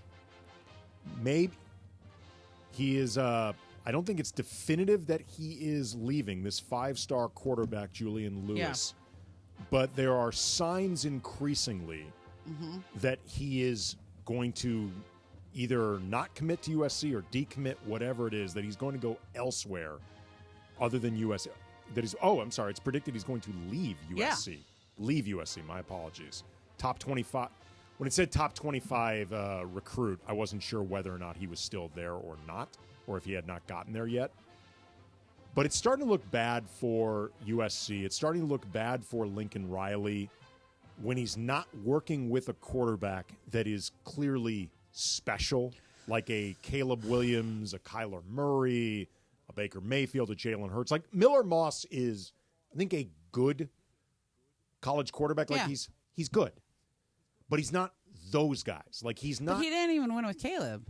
No. See, that's the thing. It's like I thought if you don't win with Caleb Williams, and I know there was the issues with the defense, although he used to say it wasn't as bad as you think. No. We just didn't understand. Oh, we didn't understand what was going on. No. Even though they got rid of the defensive coordinator and. Well, he let us know all the time that if you really understood defenses, you would understand why this defense giving up 30 to 40 a game actually way better than you think. Yeah. You just got to understand the game. Yeah, I mean, I know I have been accused of having an untrained eye in the past. I know. So I always like that crutch that coaches do. Of course, I don't know the game as well as you do, sir. You make $12 million a year to coach basketball, okay? Right. But it is certainly a fair question, right? But here's the thing: it's I think in this NIL era, it's hard to win anywhere. I think it's a very strange era where there's nobody stays. If they don't play, they leave after a year. They're constantly being recruited by other schools. It's just really hard. Really to build. quick, Julian Lewis is still in high school. I was correct the first time around. Okay. He is committed right now to USC. But since they're having a bad year, it looks like he might go. Right. The piece that I was reading was kind of phrased confusingly. Yeah, it was. I read what you read. But I think it's also it's just. This is not how you build programs, and some of it is not his fault. Okay, it's NIL era. Everybody is it's a Wild West right now. I mean, and I think that even the really good programs are having a hard time because you can't have any kind of stability. There's no kind of culture and identity that you can build. And if you don't invest in NIL, you're behind. But if you do invest in it, you're still behind. Like there's just no equanimity, I guess is a good word. It is a good word. Yeah. But I think it's sort of like saying there's no chill, right? Mm-hmm. Okay. I was translating. That's good, right? New vocab with Momo. Yeah. Go ahead, look it up. Well, I mean, Mace usually drops one big word a day. Okay. So we're just playing the role of Steve Yeah, it was Mason. good. Yeah. But I just think like if you lose and if you want to point to NIL or you want to point to like adjustment to the Big Ten or adjustment, different style of football, new quarterback, whatever, there's a way to lose gracefully. There's a way where people can still feel like you have a plan, you're on track, you're doing something, you understand that this is not what was expected for your program this year. And then there's what Lincoln Riley said after the game. This is Lincoln I Riley. told you guys, like, I don't, I watch a team, like, it's not like we're getting our ass kicked, so it's not like I go back to the drawing boards like, God, we're just doing this terrible and people are just wearing us out on this or that. I mean, like, it's not that. And this team has shown capability to do kind of all these things that you need to do. We just got to continue to keep our nose to the grindstone. We got to continue to lean on these leaders. We got to continue to get better. We certainly need to get healthier, which this bye week will help to give us a chance to be full steam ahead for this last stretch. Look, I understand on one level that Lincoln Riley may want to be taking up for his players to some point by just saying we're not getting our asses kicked. But at the same time, though, the baseline for USC football is not avoid getting ass kicked. Like that is not an acceptable baseline. And one of the things that I think Lincoln Riley in particular is having a very difficult time adjusting to is the LA media market, this type of attention, and not being able to control it. Because you will see him all the time, not necessarily here, but it's happened regularly where, remember a couple weeks ago, one of his defensive players got asked a question. It was a defensive player at the podium with him. And his player got asked a question about whether or not, I don't remember which team they were playing, but whether or not that player had crossed the goal line. Like it was on a defensive stand. And it was something that had been reviewed and like different angles. It was confusing. And it's a perfectly legitimate question to be asking the defensive player. And Lincoln Riley would not let him answer the question. Like, why are you asking that? Like, okay, play this. Like asking this of a defensive player. It's ridiculous. Does you feel like that last touchdown they got in for Minnesota? No, don't ask him that. Don't ask him that. Yeah. Next question. On the third and Who fourth. cares what he says on that? Like what, player's opinion? Let's ask a more professional question. I mean, how is that unprofessional? It's a totally valid question. He didn't ask the player, what did you mess up? Yeah. He didn't ask the player, like, did something go wrong? Like, what did you guys not do well enough? He's asking him because in the context of it, there had been multiple reviews. It had been unsure whether or not he got across. Did you think he got across? And for Lincoln Riley to cut that off, it's condescending to your players. Yeah. Like, especially in the age of NIL, where these guys are being treated more and more like professionals, they should have to answer questions, particularly when it's not a hostile question. Yeah. Like, this is part of the deal that comes with playing college football. Like, I believe that you should be mindful of the fact that these are really young men and they're inexperienced. But at the same time, it's not an out-of-bound question. It's the idea, let's ask a professional question. What was unprofessional about that? Yeah. And that's just indicative of Lincoln Riley trying to control something that he cannot control. And I think getting easily distracted by the things that ultimately don't matter. And it's why increasingly going back to last season, I've been increasingly feeling like he's not the right guy for this job. Like he's not the right guy for this environment. I'm not even saying that he's a terrible coach, but I don't know if he's the right guy for here. Well, I'll say this. What happens in Los Angeles when you don't win? You hear it a lot. I think people just ignore you. I think, like, when you're not good, they just, like, listen, if the Lakers don't win, you hear it a lot. I'm going to say Lakers, Dodgers, you hear it all day. Lakers and Dodgers, you'll hear it a lot. But USC is one of those, if they're good, we talk about them. If they're bad, it just fades. Especially now that the Rams are here. There was a period where That's where right. everything SC did, that was football in LA. Yeah. SC was the closest we had to an NFL team for like 2 decades, 2 or 3 decades. But like now, if they're okay, you start off with a little enthusiasm, you start out with interest. People are showing up to the Coliseum. People are excited about Caleb last year and Mason's going to the games and all that. And then if you're just mediocre, if you're just you don't pull off the big wins in the Big Ten the first couple times that you get a shot at Ohio State or Michigan or all these, people just move on. Like you just get ignored. And there's still people who will care about them, but it's not the same as the Lakers or the Dodgers. I just think he might get in some ways what he wants because people will just stop caring. But that's not what USC wanted when they hired him, paid him $110 million. Maybe we, like inside, I mean, it's a bad example because we're now partners with USC. Like we're never, but. No, we're still going to talk about him. Of course, but like the royal we in media may start caring less, but I can promise you that fan base, they never stop caring. Like that fan base will never stop caring. They'll care, but in terms of how many people are going to show up to the Coliseum every week, that's where you'll see it. But that's how they show they don't care. Okay. That's how they show they do care by not showing up. Right. Like if these people are mad enough not to show up, their absence is not indifference. Yeah. It's them being pissed. There's a difference. Like I don't think this fan base as somebody you're trying went to pump SC. people for money now. Like I know because all of us went to a school where they're now trying to pump all their alumni for money. I get those emails. And it's obnoxious. It's like I already give you some money and I got kids to put through college and bills to pay, etc.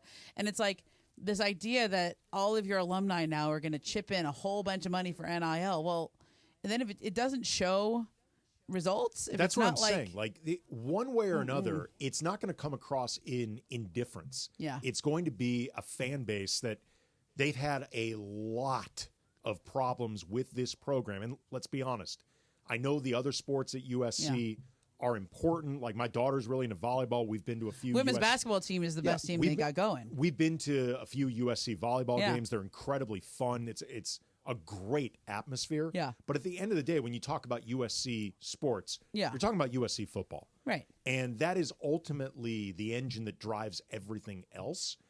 It's important that they're doing well. And right now, it doesn't really seem that much better than under the Clay Helton era. And in terms of results, it doesn't seem that much tangibly I think what Lincoln better. Riley was trying to say there is we've been in all these games are close. Like we've been in all these games. It's not like we're getting our ass kicked. He's right, but they're still not winning. But if you're USC, you got to win some of these. Look, if you're USC, 4-5 is getting your ass kicked. Yeah, like the details don't matter, especially when this was not supposed to be like a true rebuilding year. Like people thought, especially they had a chance at the playoff, right? And also, too, you're entering the Big Ten. Yeah, you don't want your first entry in this new conference to confirm the skeptics who said they're not built for it. Yeah. Laura, you had a question? Oh, I'm sorry. Me and Brian were over here chit-chatting, talking about USC and how bad they are. Do you guys believe, just with the record that Lincoln Riley has and how everything has transpired, do you kind of see him as a fraud? No, I think he's had too much success within the game. But what Andy's saying is, because I think he knows what obviously he's a very good coach. He knows what he's doing. You should respect that. I think where he's gone wrong is this idea that you have to control the media, control everything, control your players and this and that. Like, I've never met a championship team in any sport that I've covered where a media story threw them off. Right. You know what I mean? Like every year there's teams that win titles and they all have their fair share of drama and scandal or, tension that gets reported on or written about. It's the nature of sports in the modern era. And if you let that stuff throw you off, you don't have a lot of resilience. But doesn't that show a little bit about, for example, he was such a big fish, and I think, Annie, you put this, right? This is what I think is really interesting in retrospect with Lincoln Riley, because I agree with you. He's not a fraud in the sense that he clearly understands the game. He has had success coaching at other big programs. Like, he obviously knows the game. But remember, at the time when they hired Lincoln Riley, USC was at a real low point, and I think there may have been so much excitement just at the idea of USC can still get a guy like Lincoln Riley. Like, I think there was actually surprise at the time that Lincoln Riley would even be willing to go to USC. And that may have, I don't know, kind of obscured all of the particulars that you would look at and be like, there's so much excitement, just get him, get him, get him. The idea of like, okay, do we know for sure that he's built for this market? Do we know for sure that he is going to be comfortable in this type of scrutiny, or if things aren't going well? Everyone was just so excited that they were actually able to get him. Yeah.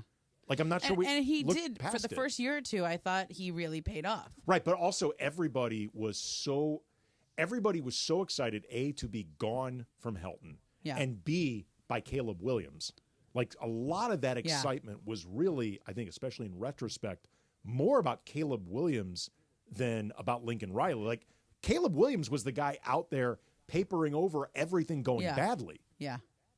And they also, I think they were ahead of the curve on NIL. I think they were ahead of the curve on the transfer portal. The first couple of years, they were ahead of the curve on that. And now the rest of college football's caught up or past him. Yeah. And again, how he reacts to all of this, I think is going to be interesting to watch. And so far, to be honest, I don't think he's reacting to it particularly well at all. Coming up next, the Dodgers. Oh, John is back. All right, you know what? Hey, Coming it's up his next, show. Coming up next, John Ireland will From be joining Detroit. us. From Detroit. We'll talk about whatever. 710 ESPN. Every thrill of the Lake Show happens here. Down low, Anthony Davis jumps the pass. Picked up by Reeves. Reeves into the front court. Reeves to LeBron. Slam dunk. 710 ESPN. How do you like them apples? I'm attorney Darren Kavanoki, founder of 1-800-NO-CUFFS, reminding you to exercise your right to just shut up. It doesn't make you look guilty, it makes you look smart. 1-800-NO-CUFFS, because no one looks good in handcuffs unless you're into that sort of thing. 1-800-NO-CUFFS. Hey, John Ireland here. If you've been thinking about selling your home, the real estate market is changing. Before you call an agent, call Seller's Advantage. Seller's Advantage is focused on the seller's needs and will make you a competitive cash offer and can close in days. No agents, no commissions. Getting your home ready to list can be expensive and complicated. You don't want a lot of people coming in and out of your house. Seller's Advantage makes the selling process easy so that the sellers walk away happy. They may even offer you a $10,000 advance to help with moving expenses. Get a no-obligation offer at 888-390-AS-IS. That's 888-390-AS-IS. 888-390-2747. Or go to sellersadvantage.com. Don't worry, sell happy with Seller's Advantage. Park, party, and play at Hollywood Park Casino. LA's premier card room now open 24/7. Tune in all this week to Travis and DeMarco to win the ultimate game day prize pack from Hollywood Park Casino. That includes tailgate party passes to HPC and game day tickets at SoFi. Listen for your cue to call 877-710-ESPN and don't miss your chance to win the ultimate game day prize pack. Tailgate passes to HPC and game tickets to SoFi. Hollywood Park Casino. Park, party, and play. Must be 21 and older to enter. This is an announcement to all United States vehicle owners who own a 2003 or newer vehicle with a manufacturer's warranty about to expire, or no warranty coverage at all. With a struggling economy and the cost of living on the rise, Endurance is now offering an affordable, low-cost vehicle coverage plan to the general public. As of today, you could be one of millions of drivers that now may qualify to have your vehicle protected under this coverage and have all future covered auto repairs paid directly to the repair shop for you. You pick your plan. You pick your deductible. You even pick the repair shop. Roadside service, towing, and rental coverage is included. Get your vehicle protected now and save your wallet from costly vehicle repairs. A toll-free number has been established for you to call for your free 5-minute quote and to see if you qualify. The number to call is 800-282-6709. 800-282-6709. Again, that's 800-282-6709. Coverage, deductibles, and claims may vary. For details, go to endurancewarranty.com. Hi, this is Matthew Stafford of your Los Angeles Rams.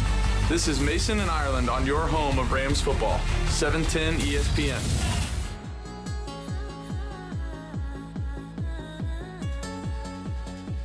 Mason and Ireland, Andy Kamenetsky, Ramona Shelburne, and we are joined by John Ireland in Detroit. John, how are you? All right, hey, can I weigh in on that Lincoln Riley thing you guys were talking Yep. about? All right, so maybe I'm in the minority here, but Andy, as a USC fan, if I were you, I would not be ready to give up on Lincoln Riley just yet. Mm-hmm. And here's why. First year in the Big Ten, he doesn't have a quarterback like he normally has. You know, he normally has an NFL quarterback. Yeah, And but you can't count on that, though. But he's always been able to recruit one. He just didn't do it this year. I'm just saying he's been in every game. Like, they're 5 or 6 plays away from – I don't think they've had a blowout in any of their losses, have they? Yeah. And if he's even close, let's say you fire him. I'm not. Who are you bringing in? Just so it's clear, I did not call to fire Lincoln But- Riley but I right now, think- nor do I think he's anywhere close to getting fired. Oh, I disagree with that. I think that if he continues to lose, USC people are the most impatient people on the planet. I think if he continues to lose, particularly if he loses to UCLA, pitchforks will be out. Well, I think the pitchforks will be out. I'm just not sure he's going to get fired. Just there's so much money left on that deal. Right. Well, what I'm arguing is I wouldn't fire him anyway because if they were getting blown out of every game, all right, if they were getting killed and the games weren't competitive, then you could say, all right, program's moving in the wrong direction. But he needs to just can't we say if he had a quarterback and Miller Moss is fine for a college QB, he's just not Kyler Murray or Caleb Williams or Baker Mayfield or right, but to me, John, that sort of proves what I'm saying. It's like if he does not have a future number 1 overall draft pick as a quarterback, he looks considerably worse. How many opportunities is going to have at that guy? Like that can't be the plan. Just go find a future number 1 overall quarterback. Like that's not a plan. Let me flip it on you. If you were a high school quarterback and you were ranked number 1 in the country in your recruiting class, wouldn't you automatically consider Lincoln Riley? I would consider it, but that doesn't mean I'm automatically going, and that's the problem. I don't think he has a problem. I just think he needs to get another quarterback. And if he does, I think this thing turns around pretty quick. But I think a lot of USC fans, if he keeps losing, and he keeps losing to teams like, Minnesota and Maryland and, teams he shouldn't lose to, that they're going to run him out. And I wouldn't run him out. No, I wouldn't either. I just think whoever he listens to, at some point, if he could just relax, if he could just I agree with find that. a way to, cozy up to Bill Plaschke at the Times or whoever else at ESPN, the way that Sean McVay calls in and does the interview with Mason and Ireland every week, show him you're a person, show him, let people get to know you a little bit. The point you're making, Ramona, the point you're making is excellent. Lincoln Riley is so ill-equipped to deal with L.A. media. Can you imagine, Andy, if he was in New York? Oh, my God. I mean, they would have spit him out We're already. not even that tough here. No. I know. Compared to New York or the guy in Philly? Woo.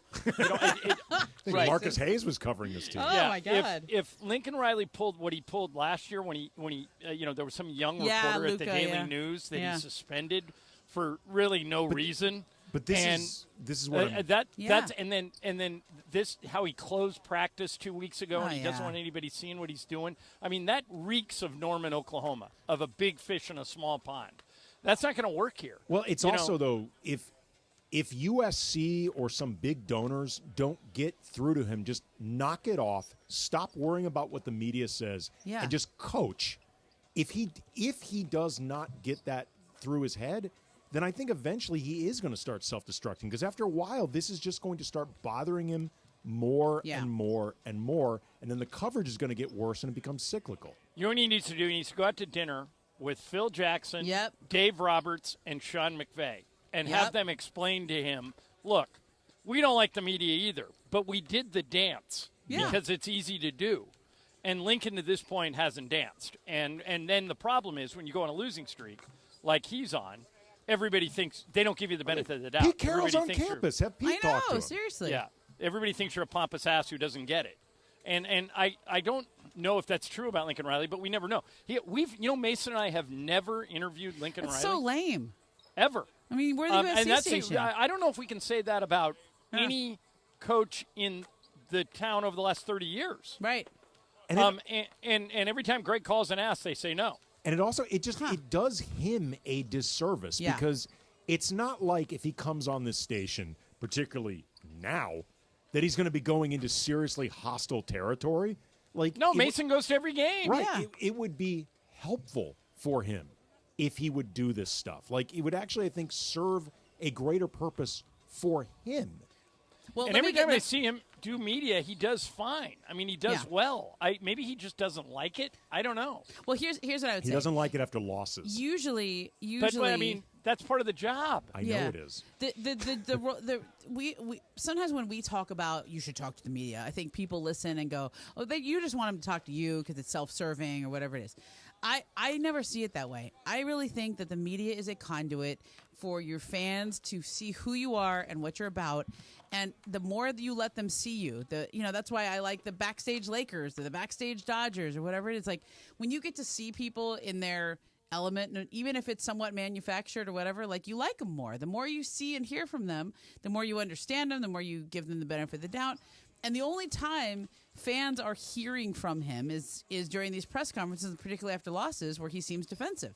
Right. Well, no, he is defensive. And controlling. And he doesn't seem defensive. He's like uber defensive. And then he closes practice, and then he cuts off questions to players, and then he suspends reporters. And so every time that you're talking about a Lincoln Riley story with the media, it's bad. Yeah. And he doesn't seem like a bad guy. Mm-hmm. I think he's a good guy who doesn't get it. Yeah. So like you said, Ramona, somebody over there has to sit him down and say, hey, play ball.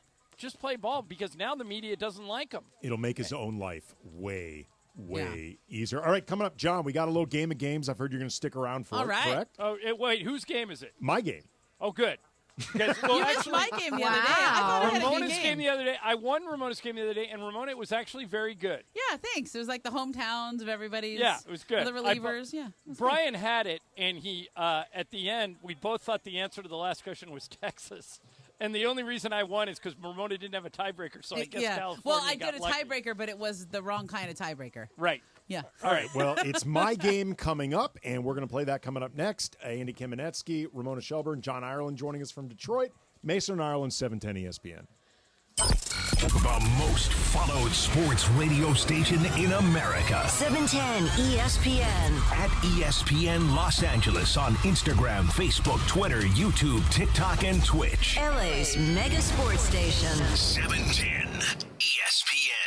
ESPN LA and Beverly Hills Orthodontics are teaming up this fall because we want to know who's smiling in SoCal. Go to ESPNLA.com and nominate who you think is making LA a better place. This can be a mentor, a teacher, a coach, a good Samaritan, a youngster who brightens your day. Tell us who's smiling and you could win some awesome prizes like sweet tickets from ESPN LA, Sonic Care electric toothbrushes, whitening treatment, and a grand prize of Invisalign from Beverly Hills Ortho. Enter now at ESPNLA.com and remember, you're always smiling at Beverly Hills Orthodontics. Hey guys, it's producer Lindsay. Listen up, sports fans. Gear up for your next game day hang with your friends. What's on the menu? Sliders, wings, chips, and salsa? Well, all your favorite game day foods go great with Stella Rosa wines, a semi-sweet and semi-sparkling wine that must be served chilled. Stella Rosa can be found at your local retailer, so remember to grab a couple bottles next time you shop. Nothing sweeter than a cold glass of Stella Rosa and watching your team compete. Please celebrate responsibly. Fresh off a Thursday night football win over the Minnesota Vikings, the Rams will be back for another primetime matchup under the lights from Monday Night Football as they take on the Miami Dolphins on November 11th. Bring the energy and pack the Rams house. You don't want to miss this electric primetime matchup. Tickets are on sale now at therams.com/MIA. Again, that is therams.com/MIA to watch your LA Rams face off against the Miami Dolphins November 11th at SoFi Stadium. See you at the Rams house. At Children's Hospital Los Angeles, we're a nationally recognized leader in pediatric care, honored by U.S. News and World Report as one of the best in the country. Here, we achieve amazing breakthroughs that change lives. From groundbreaking cancer therapies that offer new hope to young patients, to advanced heart procedures that save lives, we partner with families to conquer challenges and achieve extraordinary outcomes. Choose the best care for your child at chla.org.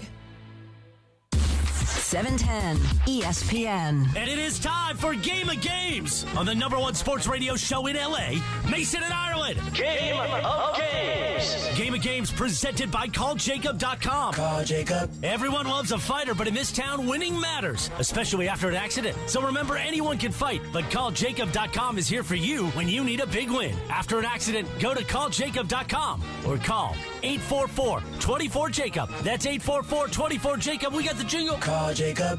Thank you. Game of Games time. Take it away, Mace.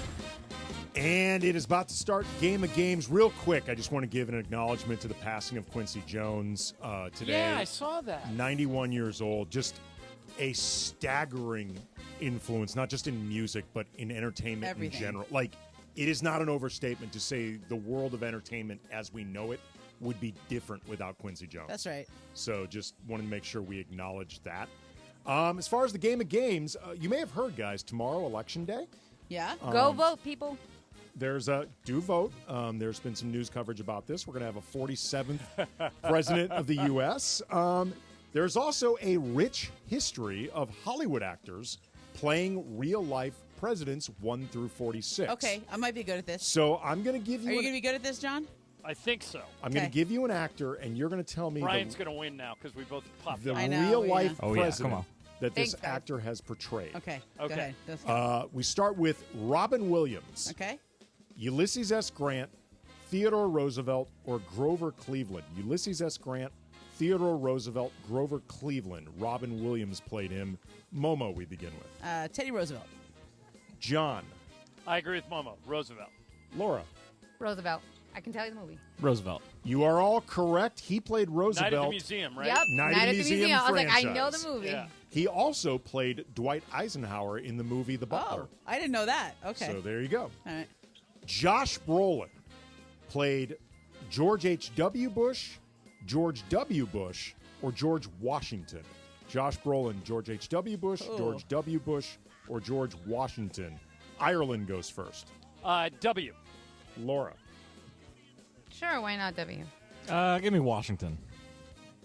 I think it's W. You are all correct except Brian. Oh. It is, in fact, It W. was in the Cheney movie, right? Wasn't that the name of the movie? No. The movie was called W. It was an Oliver Stone movie. Okay, it's something like that. Okay. Right, he played him. Yeah. John Travolta, Oh.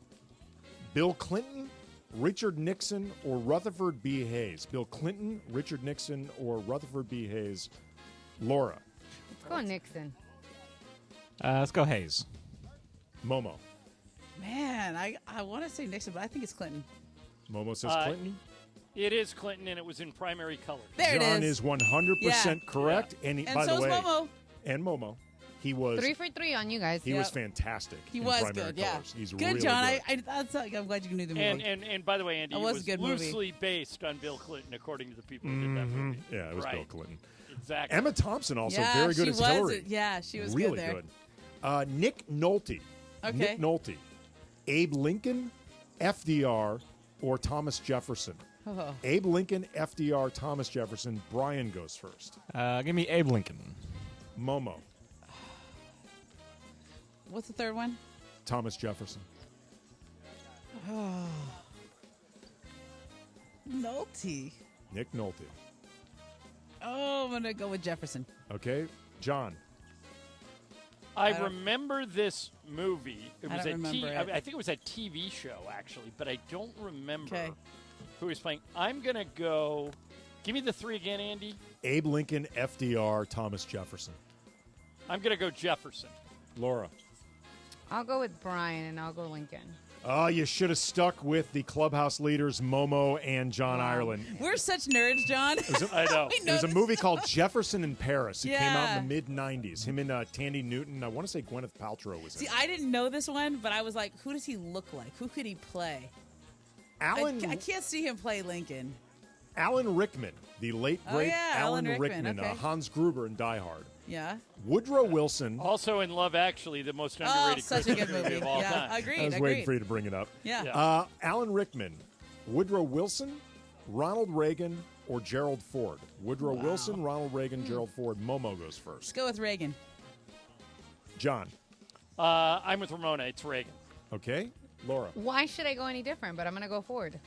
Yeah, give me 4 too. Seriously, listen to these people. I'm Where are the nerds? Like, I'm the one who dressed up. That as was Andy. George. That was in The Butler, right? Yes, and by the way, Yeah. you could have done an entire quiz on actors who played presidents in The Butler. John Cusack played Nixon. Oh. James Marsden played JFK. Liev Schreiber played LBJ. Anthony Hopkins. Okay. John Adams, John Quincy Adams, or Andrew Jackson. John Okay, Adams, John okay. Quincy Adams, Andrew Jackson. Ireland goes first. What's weird about this is, didn't Anthony Hopkins play Nixon in He the did. movie Nixon? He did, the But Oliver so- Stone one, but that's not what I'm talking So about. what you're telling me is there was another movie. Wow, this is weird. Oh no, I think I know it. I but, think I know okay, it give too. me the choices again. John Adams, John Quincy Adams, or Andrew Johnson. I think it's John Quincy Adams if I'm thinking of the right movie, but I could be wrong. I'm going Okay. John Quincy Adams. Laura. It is John Quincy Adams. Quincy Adams. I think it's John Quincy Adams. You are all correct. It is John knew Quincy that Adams in the movie Amistad, the Yeah, Spielberg which was movie. a great movie. Also, can I give a little update on the score here? Sure. It is Momo. Sorry. You have it? Oh, yeah. go ahead. You know it. Momo in Ireland 5, Laura 3, BC 2. Okay. I thought it was 6. Yeah, I Oh, think 6. we I'm have sorry. six. 6. I'm sorry. 6, 3, 2. Yeah. Okay. Okay. Let's Bill go. How many are left? I think 4. we're out. Okay. No, you're not out yet, Oh, but you okay. got to go opposite. And Momo and I have to go first. Yeah. His Okay. tag team is going first. Okay, Bill Murray. What? What? Andrew Jackson, Richard Nixon, or FDR. Andrew Jackson, Richard Nixon, or FDR. Bill Murray. Momo goes first. I don't know this one, so I will say FDR. John. It is FDR. Oh! Unbelievable. We got to go different. I guessed You gotta it. go different. I mean Nixon. Sure. Nixon. Well, unfortunately, that's the wrong answer. It is FDR. I don't know it. What It's is an it? indie Hyde movie. Park, right? Yeah, Hyde Park Hyde on Park. Hudson. I'm just thinking, who does Ramona, he look like? this is a knockdown drag out Okay. between I us know. nerds. We're gonna We go. got, we got to go tiebreaker. We're going to the tiebreaker now. because of time. Okay. John, this is like serious nerd alert right How here. Yeah. many actors have won an Academy Award for Oh. playing a real-life president? Momo, write your answer, and then John can say it first. Okay. Have one. An Academy Award, as for playing a playing real-life president? Is it possible? Well, I guess it would be possible. You can't tell me that the answer would be 0. Oh wait, It I is just thought of possible. 1, but there's probably more than one. You know what? I'll go 1 because I can only think of 1. I'm going 1. Oh, I Momo, probably what'd went you too write high. down? I just wrote down 4 because I have no idea. Well, the answer is 1. Oh, It is. no! Is it Daniel Day-Lewis? Yep, for Lincoln. Oh, Yeah, he was good. that's the only one I fell could asleep think of. in Lincoln. Did you really? I did. It was really long. Apparently, Andy, when he was making that movie, he was so in character that he wanted people to refer to him as Abe. Yeah. Oh, that's Wow. it's Daniel Day-Lewis is notoriously method. Everyone, by the way, Game of Games brought to you by the law offices of Jacob and Ronnie. Everyone loves a fighter, but in this town, winning matters, especially after you have an accident. So remember, anyone can fight. But All right, Jacob remember, is Andy, here. you got to get out. We're going right on time. I know. I'll talk to you at Everyone's- 4:30. I'm trying, John. Everyone knows Jacob's here to fight for you. We need a big win. After an accident, call Jacob.com. Go to calljacob.com or call 844-24-JACOB. Mason, Ireland, 710 ESPN. Still throwing it down. Backdoor cut to LeBron and a thunder dunk. Beautiful pass, and LeBron slams it home. Guess who's back? Still hitting big shot after big shot.